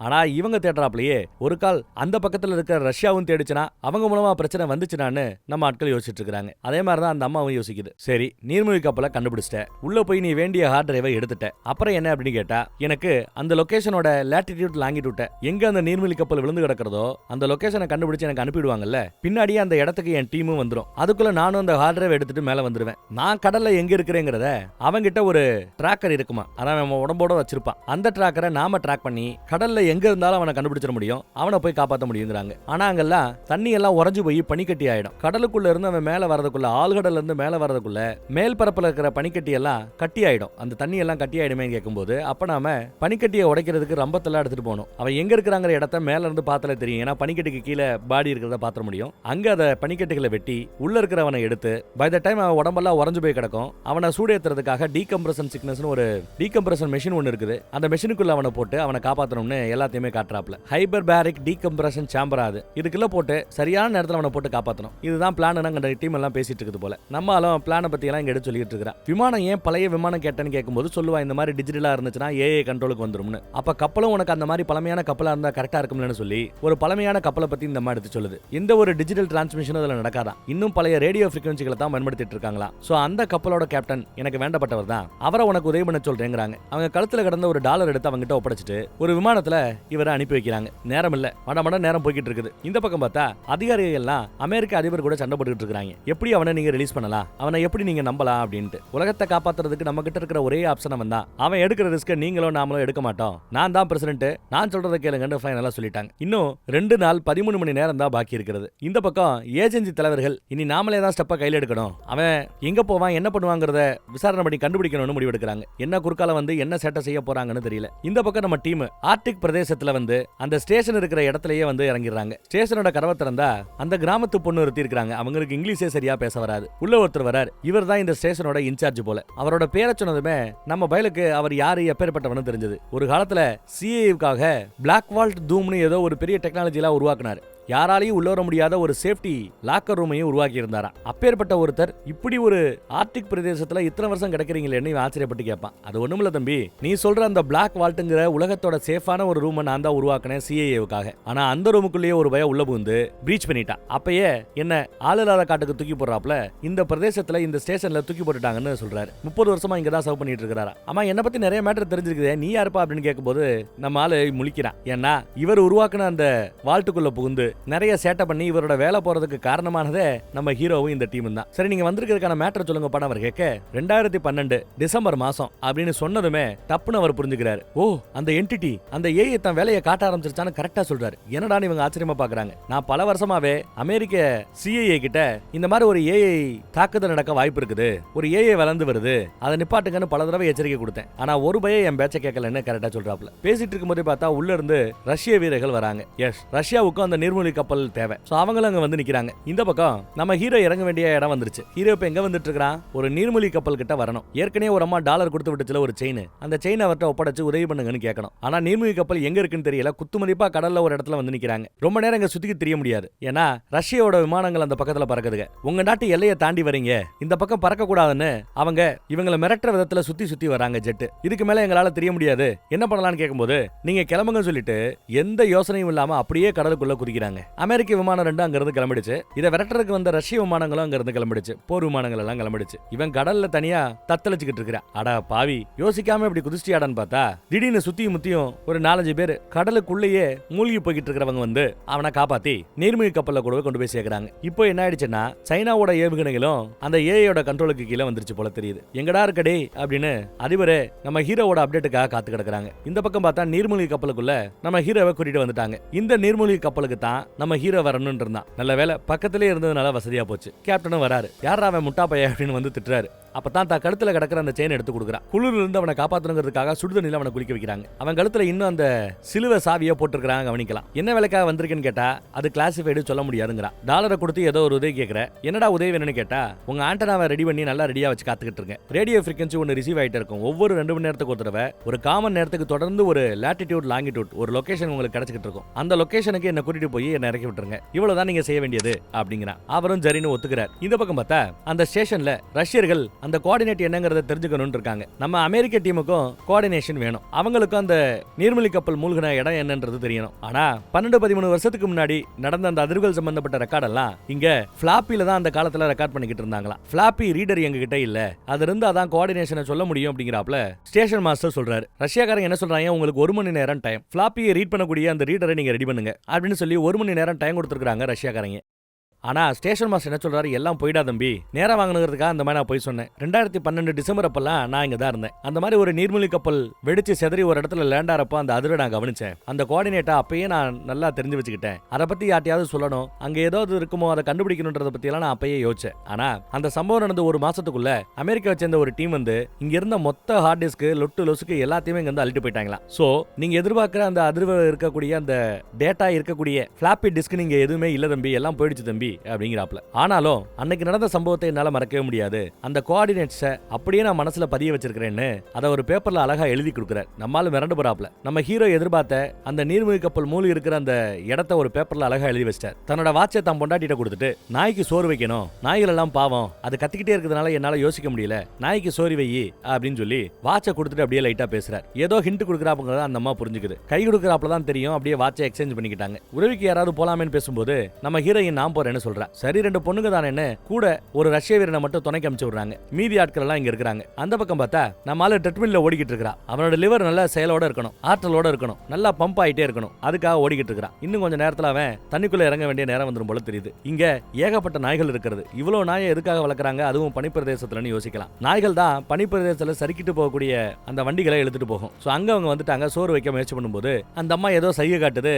ஹீரோயினுக்கு ஒன்னும் பிரிபடல. அதே சமயம் இங்க நேரம் நெருங்கிடுச்சு. 2 மணி மணி நேரத்துக்கு ஒரு தடவை ஒரு காமணி நேரத்துக்கு நமக்கு டேட்டா வர வாய்ப்பு இருக்குது. நாம ஆண்டனாவை மேல காட்டணும்னு நம்ம ஹீரோ சொல்லியிருப்பான்ல, அதுக்காகவே நீர்மூழ்கி கப்பலோட மேற்பரப்பு மேல வருது. ஆண்டனா வெளியில தெரியறாப்ல. ஒரு காமன் நேரத்துக்கு இந்த மாதிரி அவங்க இருக்கணும். ஏதாவது டேட்டா வருதா அப்படின்னு அவங்க ரிசீவ் பண்றதுக்காக காத்து கிடக்கணும். அதே சமயம் ஒருத்தன் நம்ம ஹீரோவையே கொல்ல பாக்குறான். யாரா அவன் அப்படின்னு பார்த்தா அந்த ஏஐ நம்புறவங்க ஒரு குழு இருக்குன்னு சொன்னோம்ல, ஒரு ரகசிய குழு. அந்த குழுவை சேர்ந்தவன் இருக்கிறான். அவன் நம்ம வயல கொல்ல பாக்குறான். இன்டர்நெட்ல இருக்கக்கூடிய பொய்களையும் புரட்டுகளையும் நம்பக்கூடிய ஒரு ஆள். அதை நம்பிட்டு தான் எங்க ஏஐயோட நோக்கத்தை கெடுத்துருவானு சொல்லிட்டு கொலை பண்றதுக்கு வந்திருக்கான் போல. அந்த பக்கம் சண்டை நடந்துகிட்டு இருக்கும்போது இந்த பக்கத்துல நாய்க்கு சோறு வைக்கிறாப்லயே அந்த அம்மா ஓங்கி கூட இருந்த அந்த வீரனை அடிச்சு விடுறாங்க. ஆனாலும் அவனுக்கு ஒன்னாகல. பதிலுக்கு துப்பாக்கி எடுத்து சுட போகும்போது நம்ம ஹீரோயின் துப்பாக்கியை மேல பிடிக்கிறான். மேல துப்பாக்கி சுடுற சத்தம் கேட்டதும் உள்ள இருக்கிறவங்க உசாராயிடுவாங்க. அதுக்குள்ள உள்ள இருக்கிற நம்ம கூலி ரஷ்யக்காரனோட துப்பாக்கியை பிடுங்கி அங்க இருக்கிற பல பேரை கண்ணா பின்னான்னு சுட்டுத்தள்ள ஆரம்பிக்க கலவரமாயிடுது. உடனே மத்த ஆட்களும் போட்டியில இறங்க ஆரம்பிச்சிடறாங்க. மாத்தி மாத்தி சண்டை போட்டுக்கிட்டு இருக்காங்க. ஸ்டேஷன் மாஸ்டர் அங்க குடுகுடுன்னு ஓடி போய் மேல இங்க இருந்து அந்த ரேடியோ ஃப்ரீக்வன்சி இங்க இருந்து அனுப்பணும்ல, சோ ஃப்ரீக்வன்சியை செட் பண்ணி லாட்டிடியூட் லாங்கிடியூட் அந்த நீர்மூழ்கி கப்பல் எங்க மூழ்கி கிடக்கிறதுங்கிற அந்த டேட்டாவை இங்க அப்படியே மோர்ஸ் கோடு மூலமா அனுப்பிட்டே இருக்கிறாப்ல. இவங்க சென்ட் பண்ண ஆரம்பிச்சிட்டாங்க. அந்த பக்கம் நீர்மூழ்கி கப்பல் நிலத்தோட மேற்பரப்புக்கு வந்து ஆண்டனாவை நீட்டி ரிசீவ் பண்ண ஆரம்பிச்சிருச்சு. உள்ள வேற நம்ம வயல கொலை பண்றதுக்கான முயற்சி நடக்குது. அவரும் போராடி சண்டை போட்டுட்டு இருக்காரு. ஒரு கட்டத்துல காலை பிடிச்சி இறுக்கி வச்சிருக்காரு. அவன் கத்தி எடுக்கிறதுக்கு முயற்சி பண்ணிட்டு இருக்கான். அந்த பக்கம் நம்ம டீம் வேற ரஷ்யக்காரங்களை சமாளிச்சு சண்டை போட்டுக்கிட்டு இருக்குது. இப்படி எல்லா பக்கமும் பிரளயம் நடந்துகிட்டு இருக்குது. ஃபுல்லா நெருப்பு எரிய ஆரம்பிக்க ரஷ்யக்காரங்க கூரை இடிஞ்சு விழ போகுது. அப்புறம் பாத்துக்கலாம், இவங்க என்ன கோடு அனுப்பிச்சாலும் இவர்களோட நீர்மூழ்கி கப்பல் பக்கத்துல இருக்குது. அது அந்த கோடை ரிசீவ் பண்ணும். நமக்கு சேஃப் தான் அப்படின்னு சொல்லிட்டு அவங்க கிளம்ப ஆரம்பிச்சிட்டாங்க. போலீஸ்காரனோட உசுருக்கு ஆபத்தா இருக்கும்போது கூலி தான் மேல இருக்கிறவனை சுட்டு போலீஸ்காரனை காப்பாத்துவா. ஆனா அதே சமயம் இவளோட கழுத்து நெரிச்சு நெரிக்கிறான். அவளை காப்பாத்துறதுக்காக நம்மால துப்பாக்கி எடுத்து சுட போக ரஷ்ய வீரங்க கண்ணாடி எல்லாம் உடைச்சுக்கிட்டு வெளியில ஓடிடுறானுங்க. இந்த பக்கம் நம்ம ஹீரோவை கத்தி எடுத்தான் போல குத்த முயற்சி பண்ணிட்டு இருக்கும்போது டங்குன்னு தலையில ஒரு அடி. யாரான்னு பார்த்தா நீர்மூழ்கி கப்பல்ல வேலை பார்க்குற ஒரு லேடி நம்ம ஹீரோவை காப்பாத்துறா. சூப்பர்ல. இங்க ரஷ்யக்காரங்க எல்லாம் ஓடி போயிட்டாங்க. ஸ்டேஷன் மாஸ்டரை கூப்பிட்டுக்கிட்டு நம்ம ஆட்கள் அங்க இருந்து வெளியில வந்துடுறாங்க. சக்சஸ்ஃபுல்லா டேட்டாவை அனுப்பிச்சிட்டு தான் இவங்க வெளியில வராங்க. அதே சமயம் நீர்மூழ்கி கப்பல் எங்க மூழ்கி கிடக்குங்கிற அந்த இடத்த ஸ்டேஷன் மாஸ்டர் அனுப்பிச்சிட்டார்ல, பேப்பர்ல வேற எழுதி கொடுத்தார்ல, அது எதுக்குன்னா தான் பொண்டாட்டியையும் நம்ம ஹீரோயினையும் அந்த இடத்துக்கு அனுப்பி வைக்கிறார் போல. நாய்கள் இழுக்கிற அந்த வண்டியை எடுத்துக்கிட்டு அவங்க அந்த இடத்தை நோக்கி போயிட்டு இருக்காங்க. அந்த வாட்ச் அந்த லொகேஷனை கண்டுபிடிக்கிறதுக்கு உதவி பண்ணும் போல தெரியுது. இந்த பக்கம் டேட்டா வந்துருச்சு. ஆனா அவங்க கொடுத்திருக்கிற டேட்டா இங்க இருந்து 2000 மைல் தூரத்துல காட்டுது. ஒருவேளை அவங்க அமிச்ச அந்த மாஸ்கோட தப்பா இருக்குமோ அப்படின்னு கேப்டன் கேட்க, இல்ல அவங்க அமிச்சதுக்கு அப்படியே உலகத்தோட ஆப்போசிட் டைரக்ஷன்ல பார்த்தா அது சும்மா சில நிமிடங்கள் போகக்கூடிய அளவுக்கு பக்கத்துல இருக்குது. சோ அதுதான் உண்மையான லொகேஷனா இருக்கும். ஏன்னா அவங்க அனுப்புற கோடிங்க, ஸ்டேஷன் மாஸ்டர் அனுப்புற கோடிங்க இந்த பக்கம் ரஷ்யாவும் கேக்குங்கிறது அவங்களுக்கு தெரியும். ஸ்டேஷன் மாஸ்டர் அவ்வளவு புத்திசாலி. அதனாலதான் தப்பான கோஆர்டினேட்ஸை கொடுத்து ரஷ்யாக்காரங்களை குழப்பி விட்டுருக்காங்க. ஆனா சரியான கோஆர்டினேட்ஸை இவங்க கண்டுபிடிப்பாங்கன்னு அவர் நம்பினார். ஏன்னா நம்ம ஹீரோ அவ்வளவு திறமசாலின்னு தெரியும். சோ அவர் கொடுத்த அந்த லொகேஷனுக்கு அப்படியே ஆப்போசிட் லொகேஷன் பார்க்கும்போது சில நிமிடங்கள்ல பக்கத்துல போயிடலாம். உடனே அந்த லொகேஷனுக்கு போலான்னு முடிவு பண்ணி இவங்க கப்பல் முன்னேறி போயிட்டு இருக்குது, நம்ம ஹீரோ இருக்கிற கப்பல். ஆனா பிரச்சனை என்னன்னா ரஷ்யாக்காரங்களும் இதை புரிஞ்சுக்கிட்டாங்க. எதை 2000 மைல் தூரத்துல ஒரு லொகேஷனை காட்டுது, இது நம்மள ஏமாத்துற ஒரு முயற்சியா இருக்கலாம், எதுக்கும் இந்த ஷிப்பை நம்ம ஃபாலோ பண்ணலாம்னு சொல்லி ரஷ்ய நீர்மூழ்கி கப்பல் ஒண்ணு அமெரிக்க நீர்மூழ்கி கப்பலை இப்ப ஃபாலோ பண்ணிட்டு பின்னாடியே வந்துட்டு இருக்குதான்.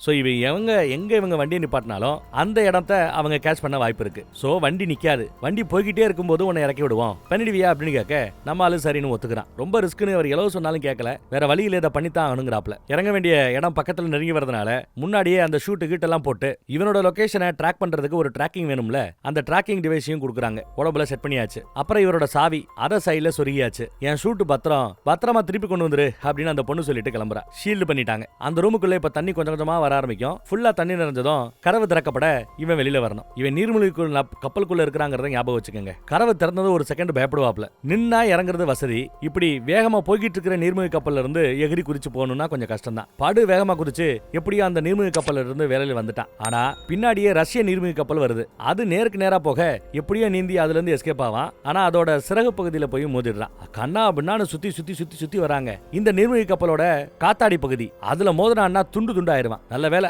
அதுக்கு முன்னாடி அங்க இருந்த அந்த இறகு பகுதியை இறுக்கி பிடிச்சுக்கிட்டான். பிடிச்சு கொஞ்சம் கொஞ்சமா நகண்டு அந்த பக்கத்துல போய்கிட்டு இருக்கான். ஃபுல் பக்கமும் போறதுக்குள்ள ஃபோர்ஸ் இழுக்குது. ஜஸ்ட் மிஸ்ல அந்த காத்தாடியில சிக்காம எஸ்கேப் ஆயிட்டாங்க. 2 நீர்மூழ்கி கப்பலும் நிக்காம போயிட்டே இருக்குது. இப்ப நம்மால கீழே நோக்கி போறான். கீழே இவன் தேடி வந்த சேதாரமாய் கிடக்கிற அந்த நீர்மூழ்கி கப்பல் ஒண்ணு கிடக்குது. 2012 டிசம்பர் மாசம் மூழ்கி போன அந்த கப்பல் இதுதான். இதுக்குள்ளதான் அந்த ஹார்ட் டிஸ்க் இருக்குது. ஒரு வழியா கீழே இறங்கி அங்கங்க டார்ச் லைட் மாதிரி அவன் அடிச்சு பாக்குறான். எங்கடா அந்த கப்பல் கிடக்குதுன்னு. அந்த கப்பலை கண்டுபிடிச்சிட்டான். அந்த கப்பலுக்குள்ள இவன் வந்துடுறான். வந்துடுறாரு. ஆனா அந்த கப்பலே அரைகுறையா ஒரு இடத்துல நிக்குது. வெயிட் டிஃபரன்ஸ் ஏதாவது ஏற்பட்டா கப்பல் உருள ஆரம்பிச்சிரும் போல. உள்ள வந்துட்டாரு. அந்த கப்பல் லைட்டா உருள ஆரம்பிக்கும். அந்த டைம்ல அடுத்தடுத்து கதவுகளை திறந்து இன்னும் முன்னேறி போகணும். தொடர்ந்து முன்னேறி போயிட்டே இருக்கிறான். இவன் எதிர்பார்க்கிற கரெக்டான அந்த லொகேஷனுக்கு வந்துட்டான். ஆனா கப்பல் தடுமாறி இன்னும் சுத்திக்கிட்டே இருக்குது. உள்ள சில பேர் செத்து புணமா கிடக்கிறதையும் கவனிக்கிறான். என்ன நடந்திருக்குன்னு யூகிச்சு பார்க்கறான். அந்த ஏஐ தாக்குதல்னால அந்த கப்பல் எவ்வளவு சேதாரமாயிருக்கும், எவ்வளவு பேர் செத்து புணமா மேல போனாங்க, சில பேர் மேல போக முடியாம உள்ளேயே மாட்டிக்கிட்டு இருக்காங்கன்னு எல்லாத்தையும் ஒரு ஓரளவு இப்படிதான் நடந்திருக்கும்னு கணிக்கிறார். அடுத்த கதவுகளையும் திறந்து அழுட்டு வரார். ஆனா இங்கதான் ஒரு சிக்கல். இங்க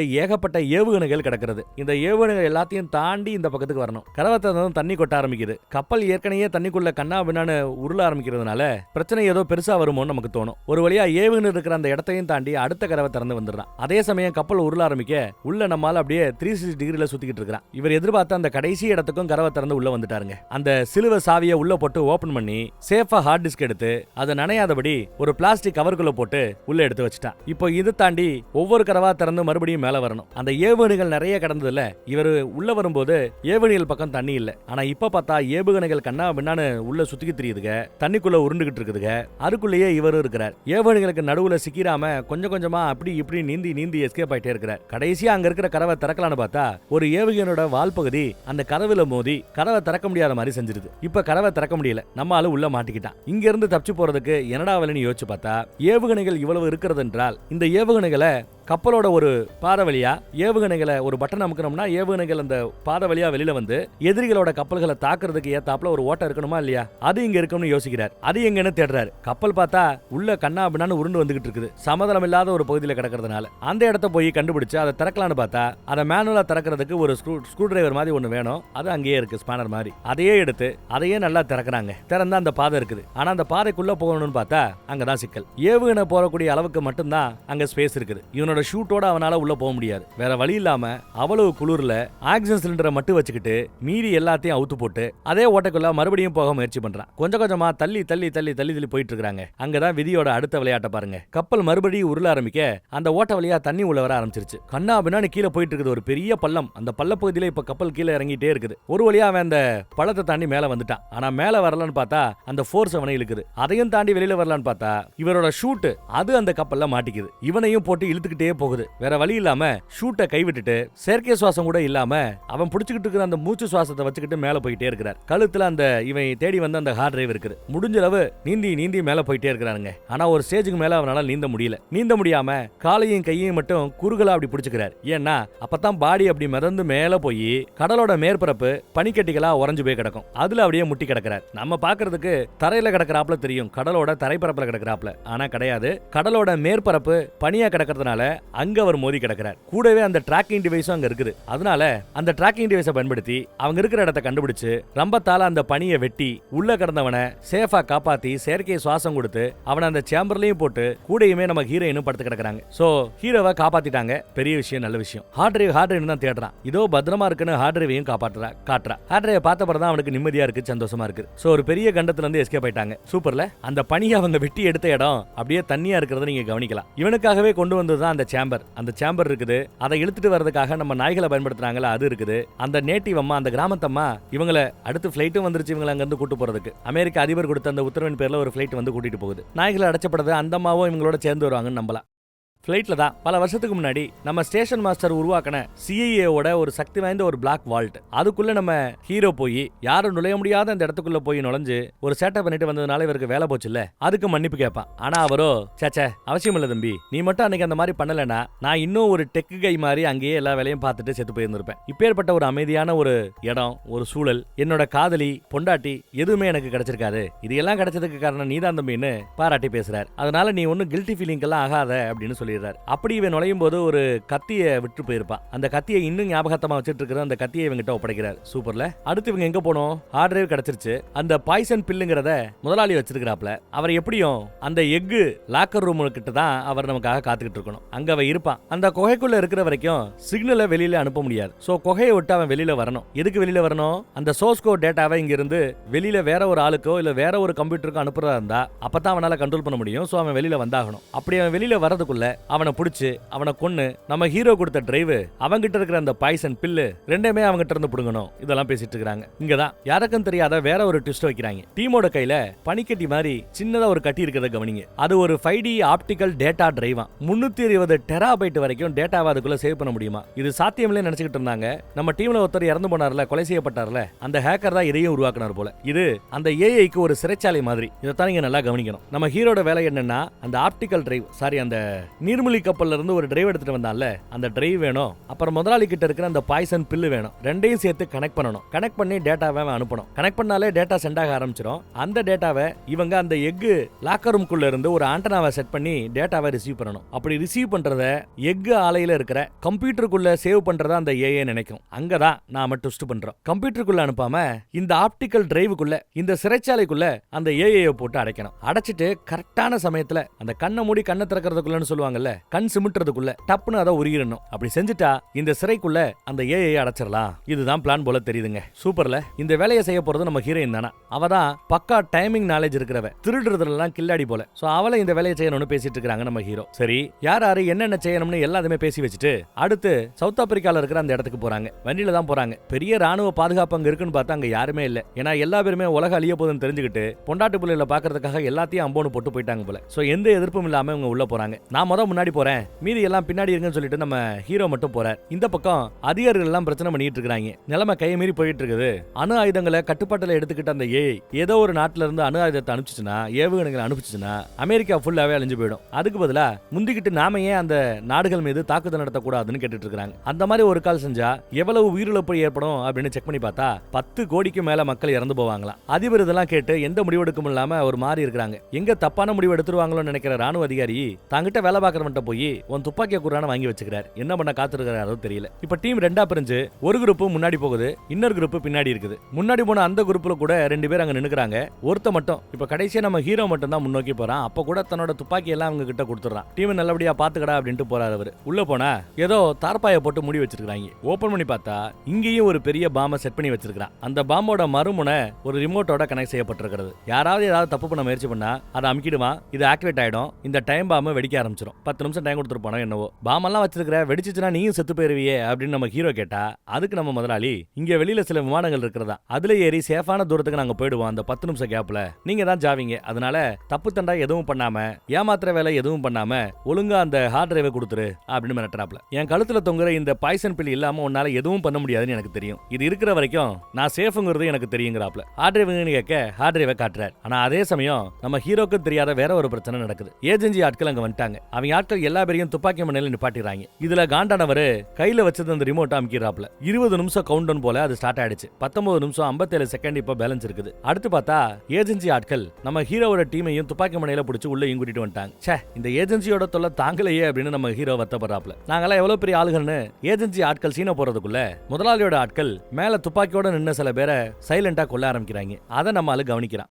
இவங்களுக்கு என்ன ஆசைனா, இப்படி ஒரு என்டிட்டி இருக்குதுன்னா, ஒரு ஏஐ இருக்குதுன்னா, அதை ஏன் அமெரிக்காவோட பாதுகாப்புக்காக ஒரு ஆயுதம் நம்ம பயன்படுத்தக்கூடாதுன்னு இவங்களுக்கும் அதே ஆசை தான். முதலாளி கிட்ட இருக்கிற அதே ஆசை தான் இவங்க கிட்டே இருக்குது. டைம் பாம்ல இன்னும் 17 நிமிஷம் தான் பாக்கி இருக்குது போல தெரியுது. ரொம்ப நேரம் வள கொலான்னு நம்ம ஏன் பேசிட்டு இருக்கிறோம்? டைம் பாம் வேற செட் பண்ணிருக்காங்க. அதை டீஆக்டிவேட் பண்ண முடியுமான்னு தெரியல. இடத்த காலி பண்ணணும்னு பேசினா இன்னும் கொஞ்சம் நேரம் இருங்கன்னு டெய்லி பேசிட்டே இருக்கிறார். தொடர்ந்து பேசிட்டே இருக்கிறார் அவர். டைம் இப்ப 16 நிமிஷம் தான் பாக்கி இருக்குது. நம்ம ஹீரோ கிட்ட இருந்த ஹார்ட் டிஸ்க் அவர் எடுத்துக்கிட்டாரு ஏஜென்சி ஆளு. அடுத்து அதுல சொருகிராப்ல இருக்கிற அந்த பாய்சன் பில், அது முதலாளியோட கழுத்துல தொங்குறத அவர் கவனிக்கிறார். அதை எடுக்கணும்னு அவர் யோசிக்கிற சமயத்துல பார்த்தா மேல இருக்கிற முதலாளி ஆட்கள் சுட ஆரம்பிக்கிறாங்க. உடனே எல்லா பேரும் ஓடி ஒளிய ஆரம்பிக்கிறாங்க. பதிலுக்கு நம்ம டீமும் துப்பாக்கி சூடு நடத்த ஆரம்பிக்குது. ஏஜென்சி ஆட்கள் அங்க இருந்து தப்பிச்சு ஓடுறதுல குறியா இருக்காங்க. முதலாளியும் அங்க இருந்து தப்பிச்சு ஓடுறதுல குறியா இருக்கிறான். கார்ல ஏறி போகும்போது கூலியை பார்த்து பழி வாங்குற நேரம் வந்துருச்சு, அவனை சுட்டு கொல்லு, சுடு சுடு அப்படிங்கிறாரு நம்ம ஹீரோ. ஆனா அந்நேரமா பார்த்து துப்பாக்கியில தோட்டா காலி. அவனை நிப்பாட்ட முடியல, வண்டியில தப்பிச்சு போயிட்டு இருக்கான். ஹார்ட் டிஸ்க் இவங்க கிட்ட தான் இருக்குது. இப்போ நம்ம டீம் ரெண்டா பிரிஞ்சாகணும். நான் எப்படியாவது போய் இந்த ஹார்ட் டிஸ்க் எடுத்துட்டு போறேன், அந்த பில்ல எப்படியாவது அவங்க கிட்ட இருந்து புடுங்குறேன்,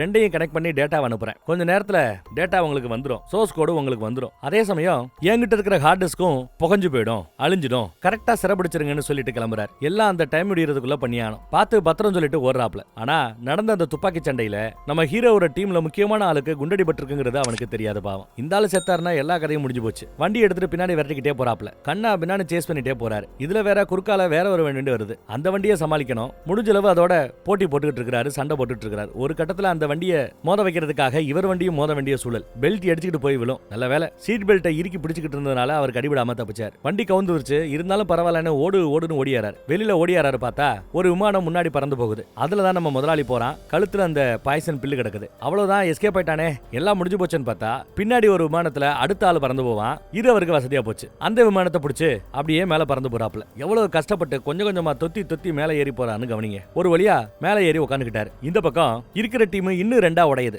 ஒரு டீம் அந்த எக் லாக்கர் ரூம்குள்ள போகணும், ஆண்டனாவை செட் பண்ணணும். அங்க இருந்து நம்ம ஹீரோ டேட்டாவை அனுப்பும்போது அதை சிறைபிடிக்கிறதுக்கு அங்க ரெடியா இருக்கணும். அதுவும் அந்த கண் இமைக்கிற நேரத்துல ரெடி பண்ணணும். இன்னொரு டீம் இந்த பாமை டீஆக்டிவேட் பண்ற வேலையில ஈடுபடணும். இதுதான் அவங்க பிளான் பண்றாங்க. ஆனா பாமை டீஆக்டிவேட் பண்ண முடியுமான்னு தெரியல. குறைந்தபட்சம் அந்த டைமிங் ஓடிட்டு இருக்குதுல, அதையாவது ஸ்லோ பண்ணிட்டு அந்த கேப்ல இவங்க ஓடி போய் அந்த எக் லாக்கருக்குள்ள போய் ஒளிஞ்சுக்கிட்டாங்கன்னா எவ்வளவு பெரிய பாம் அடிச்சாலும் உள்ள எந்த சேதாரமும் ஆகாது. சோ அவங்க தப்பிச்சுக்க முடியும். ஏதாவது ஒரு வழி பண்ண முடியுமான்னு ரெண்டா பிரிஞ்சு இந்த வேலையை பார்த்துட்டு இருக்காங்க. அந்த போலீஸ்காரர் கூட அங்கதான் இருக்கிறாரு. அவங்க கூட ஸ்டேஷன் மாஸ்டர் தான் பாமை டிஃப்யூஸ் பண்ண போறார் போல தெரியுது. இங்க பார்த்தா அந்த விமானத்துல இருந்து லைட்டா மேலே ஏறி வந்து விமானத்தை ஓட்டுற பைலட்டை ஓங்கி ஒரு குத்தி மயக்கமடைய செஞ்சிடறாரு. ஆளு மயங்கிட்டாப்ல. இப்ப விமானத்தை கட்டுப்பாட்டுல எடுக்கணும். ஆளு மயங்கிட்டாரு. உள்ள கையை விட்டெல்லாம் எதையும் ஓட்ட முடியாது. வெளியில இருந்தே ஓட்டிக்கிட்டு இருக்கிறாப்ல. இதை வேற இந்த பக்கத்துல இருந்து முதலாளி பார்த்துட்டான், சிரிக்கிறான். அவனை சாவு பயம் காட்டணும்ட்டு. பாமை டிஃப்யூஸ் பண்ற வேலை நடக்குது இந்த பக்கத்துல. லாக்கர் ரூம்குள்ள மீதி ஆட்கள் வந்துடுறாங்க. எப்படி ஆண்டனாவை செட் பண்றது, எப்படி ரெடி பண்றது, இதையெல்லாம் சொல்லணும். பட் இதுக்கு மத்தியில இவனுக்கு குண்டடி பட்டிருக்கிறதுனால நுரையீரல்ல காத்து ஏறிக்கிட்டு இருக்குதா. கொஞ்ச நேரத்துல நானு நுரையீரல் வெடிச்சு செத்தாலும் ஆச்சரியப்படுறதுக்கு இல்ல. நுரையீரலுக்குள்ள இருக்கிற அந்த காத்தை வெளியில ரிலீஸ் பண்ணி ஆகணும், கேஸை வெளியில ரிலீஸ் பண்ணி ஆகணும். உங்கள யாருக்காவது டாக்டர் வேலை இல்ல அந்த ஃபர்ஸ்ட் எய்டு ஹெல்ப் இதெல்லாம் பண்ண தெரியுமான்னு கேட்டா யாரும் தெரியாதுங்கிறாங்க. குறிப்பா நம்ம கூலி, நான் கூலிக்கு ஆளை கொல்லத்தான் செய்வேன், குத்தத்தான் செய்வேன் அப்படிங்கிறா. பரவாயில்ல, இப்பயும் நீ குத்தத்தான் போற, ஆனா என்ன காப்பாத்த போறேன்னு நெஞ்செலும்புல ரெண்டாவது எலும்புக்கு கீழே லைட்டா ஒரு ஓட்டையை போட்டு பேனாவுல அந்த கூடு மாதிரி இருக்கும்ல, அந்த கூட சுருகி கேஸை வெளியில ரிலீஸ் பண்றதுக்கு உதவி பண்ணணும்னு கேட்டுக்கிறார். அதே சமயம் இங்க வண்டியை 360 டிகிரி ஓட்டி உட்காந்துட்டு இருந்த பைலட்டை கீழே தள்ளி விட்டுட்டு இவன் உட்காந்துக்கிட்டான். அங்க இருக்கிற கண்ணாடி ஹெல்மெட் எல்லாத்தையும் எடுத்து போட்டுக்கிட்டான். இங்க இவர் கேட்டாப்லயே கரெக்டா நம்ம கூலி செஞ்சுட்டாங்க. கேஸ் வெளியில ரிலீஸ் ஆன பிறகுதான் அப்பாடான அவருக்கு நிம்மதியா இருக்குது. அடுத்து ஆண்டனாவை எப்படி செட் பண்ணணும், எந்த வயர்ல எதை செட் பண்ணி வைக்கணும், இதெல்லாமே சொல்லி கொடுத்துட்டு இருக்காரு. அடிக்கடி மயங்கிட்டு தூக்கத்துக்கு போவாரு. அடிச்சு உசுப்புறாங்க, சீக்கிரம் சொல்லியா செத்து போயிடாதையா அப்படின்ட்டு. அந்த பக்கம் ஒவ்வொரு பாமா டிஃப்யூஸ் பண்ற வேலை நடக்குது. இங்க நம்மால விமானத்துல சேஃபா ஏறிட்டார். ஆனா அந்த பாய்சன் பில்ல அந்த ஆள்கிட்ட இருக்குது. அவன் என்ன பண்றான்னு பாருங்க, நம்மளோட விமானத்தையே தாக்கி உடைக்கணும்னு முயற்சி பண்றான். பின்னாடி விரட்டிக்கிட்டே வரான். அவங்கிட்ட இருந்து தப்பிக்கிறதுக்கு நம்மால எவ்வளவு முயற்சி பண்ணிட்டு இருக்கார். இது தப்பிச்சுக்கிட்டே இருக்கிற ஆட்டம் இல்ல. இந்த விமானத்தை ஓட்டிட்டு இருக்க இவன் மறுபடியும் அந்த விமானத்துக்கு போய் அவரோட கழுத்துல கிடக்கிற அந்த பில்ல புடுங்கி ஆனோம். இது எப்படிடா சாத்தியங்கிறது நமக்கு தெரியல. இங்க பாம டிஃப்யூஸ் பண்ற வேலை ரொம்ப சூடா நடந்துகிட்டு இருக்குது. பாம ஃபுல்லா டிஃப்யூஸ் பண்ண முடியாது. அந்த டைம் ஓடிக்கிட்டு இருக்கிறத டிலே பண்ண முடியும். ஒரு 10 செகண்ட் நமக்கு டைம் கிடைக்கும். அந்த டயத்துக்குள்ள நாம எக் லாக்கருக்குள்ள ஓடி போயிடணும். அப்பதான் நம்ம தப்பிக்க முடியும்னு பேசிட்டு இருக்காங்க. இங்க வயரெல்லாம் பிரிக்க சொல்லி எந்த வயரை சேஃபா வச்சுக்கணும், எந்த வயரை கட் பண்ணணும், இது எல்லாத்தையும் எடுத்து சொல்லிட்டு இருக்காங்க. அதே சமயம் இங்க பார்த்தா டைம் நெருங்கிட்டே இருக்குது. கவுண்ட் டவுன் முடிய போகுது. அதிகாரிகள் பிரஷர் பண்றாங்க, வேற வழி கிடையாது.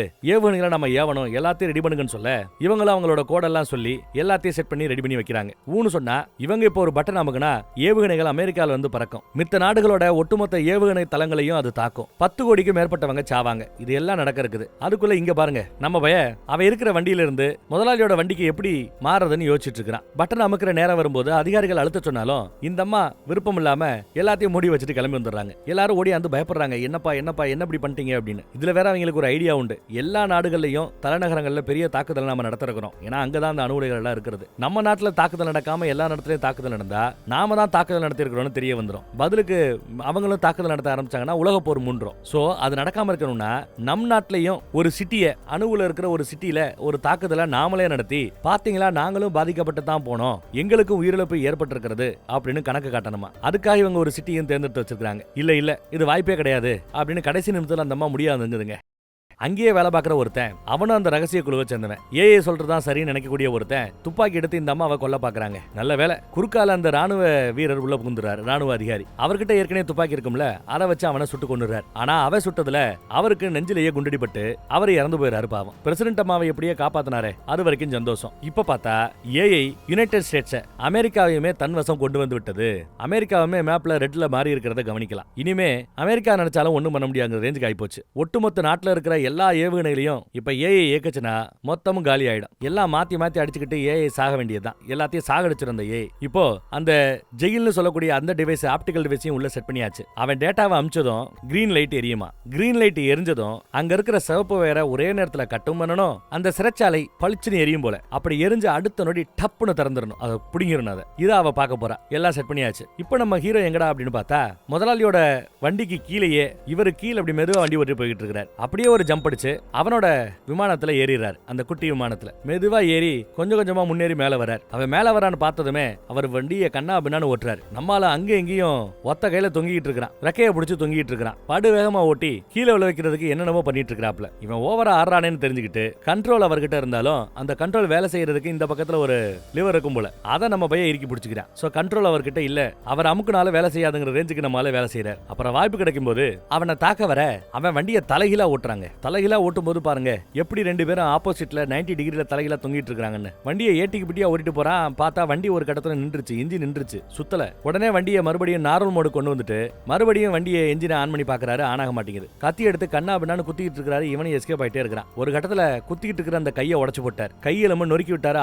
வலிக்குது வலிக்குதுன்னு கத்துவாப்ல. அப்படி கத்தும்போது அவரோட கழுத்துல கடந்த அந்த பாய்சன் பில்ல புடுங்கி தான் வாயில கவிக்கிட்டு ஓங்கி ஒரு குத்து. ஆளு மயங்கிட்டாப்ல. அதே வண்டிக்குள்ள ஏறான்னு பார்த்தா மறுபடியும் வண்டி ஏட்டிக்கு பிட்டியா போக தொங்கிட்டு இருக்கிறாப்ல. மயங்கினவன் முழிச்சிட்டான். ஆனா சீட் பெல்ட்டை கழட்டி விட்டதுனால அந்தாளி இப்ப கீழே விழ போறாரு, தொங்கிட்டு இருக்கிறார். அப்பயும் சிரிக்கிறாப்ல. தம்பி என்கிட்ட பேராசூட் இருக்குது, நான் எஸ்கேப் ஆயிருவேன், நீ தான் சாக போறேன்னு சொல்லிட்டு ரொம்ப சந்தோஷமா அவர் கையை விடுவார். ஆனா விடும்போது பின்னாடி ஏதாவது ஆபத்து இருக்கான்னு பார்க்காம விட்டது தப்பாய் போச்சு. விமானத்தோட சிறகு பகுதியிலேயே மோதி உடம்பு துண்டாயி அவரோட சோலி முடிஞ்சு போச்சு. அதே சமயம் இங்க விமானமும் நின்றுச்சு. மறுபடியும் அதை இயக்கிறதுக்கு முயற்சி பண்றாரு. தீ பிடிச்சிருச்சு, புகை ஆகிட்டு இருக்குது. சரி ஹார்ட் டிஸ்க்ல அந்த பாய்சன் பில்ல சொருகலான்னு பார்த்தா அதுக்கு கூட அங்க நேரம் இல்ல. இன்னும் அங்க 1.5 நிமிஷம் தான் பாக்கி இருக்குது பாம் அடிக்கிறதுக்கு. நெருப்பு வேற அதிகமாயிட்டே இருக்குது. வேற வழி இல்லாம பேராசூட் அதுல ஒன்னு இருக்கும், அதை எடுத்து போட்டுக்கிட்டாப்ல. ஆனா அந்த பேராசூட் போட பாத்தீங்களா லைட்டா தீ பிடிச்சிட்டு இருக்குது. தீ பிடிச்சி எரிஞ்சு கண்ணா பின்னான்னு சுத்திக்கிட்டு இருக்குது. கண்ணா பின்னான்னு ஒரு போய்கிட்டு இருக்கிறார். அப்படி ஏறல, காத்துல கீழே விழுந்துகிட்டு இருக்கிற அந்த கேப்ல ஹார்ட் டிஸ்க்ல அந்த பாய்சன் பில்ல சொருகிறாருங்க. இன்னும் சில வினாடிகள் தான் பாக்கி. எதிர்பார்த்தாப்லயே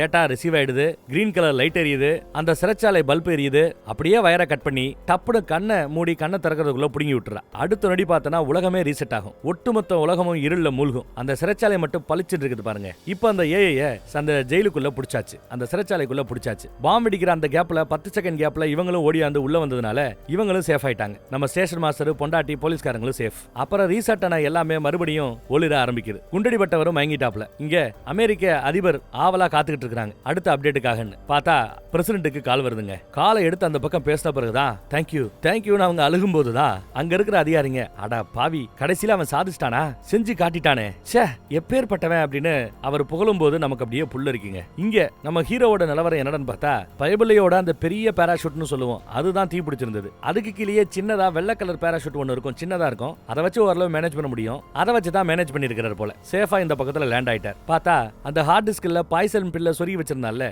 அதுல ஒரு மெசேஜ் இருக்குது. நண்பன் தான் இவரோட டீம்ல இருந்த அந்த ஹேக்கர். இதுல ஒரு மெசேஜ் இருக்கும், கடைசியா நீ கேப்பேன்னு சொன்னார்ல, அந்த மெசேஜ் ஓடிட்டு இருக்குதுங்க. நம்ம ஹீரோவை பத்தி, அந்த டீமை பத்தி, நாட்டுக்காக பண்ற அந்த சேவையை பத்தி எல்லாம் அதுல பேசியிருப்பார். எல்லாம் பேசிட்டு இன்னும் ஒரு 5 செகண்ட்ல இது மொத்தமும் நாஸ்தி ஆயிடும் அப்படின்னு சொல்றாரு. எஸ், 5 செகண்ட்ல பாத்தீங்கன்னா அவர் மெசேஜ் முடிஞ்ச பிறகு அந்த ஹார்ட் டிஸ்கையும் அந்த சோர்ஸ் கோடையும் இவரோட பாய்சன் பில் மொத்தமே எரிஞ்சு நாஸ்தி ஆயிடும். இந்த போராட்டத்துல யாரெல்லாம் நம்ம ஹீரோக்கு உதவி பண்ணாங்களோ அவங்க எல்லாருக்கும் அந்த நியூஸ் போகுது, நாம ஜெயிச்சிட்டோமாரான்னு. எல்லாருமே சந்தோஷப்படுறாங்க. அமெரிக்க அதிபரும் மறுபடியும் அமெரிக்க மண்ணில் வந்து மிரிக்கிறாங்க. அமெரிக்க அதிபரோட பையன் மிலிட்டரியில வேலை பார்த்துட்டு இருப்பான். அவனையும் போய் பார்த்து கட்டிப்பிடிச்சு அவங்க சந்தோஷத்தை வெளிப்படுத்துறாங்க. இந்த பக்கம் பார்த்தா அதிகாரிங்க நம்ம ஹீரோவோட இடத்தை கண்டுபிடிச்சு அங்க வந்து இறங்குறாங்க. ஏன் அந்த டிரைவர் குடுறா அப்படின்னு கேக்குறாங்க. பார்த்தா அது எல்லாம் புகஞ்சு போய் கிடக்குதுல, இனிமே கொடுக்கறதுல நம்ம ஹீரோவுக்கு எந்த தயக்கமும் இருக்காது. அதனால கொடுத்துறாப்ல. உலகத்தையே காப்பாத்திட்டேன்னு அவங்களுமே கை கொடுத்து பாராட்டுறாங்க. அவர் அங்க இருந்து பிக்கப் பண்ணியாச்சு. எல்லாம் நல்லபடியா நடந்து முடிஞ்சிருச்சு. அடுத்து மறுபடியும் அவங்க சிட்டி பக்கம் வரும்போது இந்த பேருதவிக்கு காரணமான அந்த டீம் அங்க தனித்தனியா இருப்பாங்க. நேருக்கு நேரா பக்கத்துல கூட போய் பாத்துக்கல. முண்டடிப்பட்டவரும் கூட உயிரோட தான் இருக்கிறாரு, ஒன்னும் பிரச்சனை இல்ல. எல்லாரும் சந்தோஷமா ஒரே ஒரு சிரிப்பு மட்டும் சிரிச்சிட்டு குட் பை சொல்லிட்டு அங்க இருந்து அப்படியே கிளம்பிட்டு இருக்காங்க. அங்க நம்ம ஹீரோயின் மட்டும் ஒரு சின்ன பொட்டிக்குள்ள இவங்கிட்ட ஒன்னு கொடுத்து ஒப்படைக்கிறா. அது என்னன்னு ஓபன் பண்ணி பார்த்தா அந்த ஏஐ சிறைபிடிச்சு வச்சிருக்காங்கல்ல, அந்த ஆப்டிகல் டிரைவ் அது நம்ம ஹீரோ கிட்ட வந்துருச்சு. குட் பை சொல்லிட்டு எல்லாரும் கிளம்ப படம் இந்த இடத்துல முடிஞ்சிருச்சு. நல்லா இருந்ததுல. மனுஷங்களை சிறைபிடிச்சு பாச்சிருப்போம், ஏஐ சிறைபிடிக்கிறது இதுதான் முதன் முறைன்னு நினைக்கிறேன். வேற ஒரு நல்ல படத்துல மறுபடியும் சந்திப்போம். நம்ம வாட்ஸ்அப் குரூப்போட லிங்க் கீழே டிஸ்கிரிப்ஷன்ல இருக்கிறது, விருப்பப்படுறவங்க கிளிக் பண்ணி ஜாயின் பண்ணிக்கலாம். இப்போ நான் பேசும்போது கூட அந்த லிங்கை கொடுக்க சொல்றேன், ஜாயின் பண்ணிக்கோங்க. தேங்க்யூ.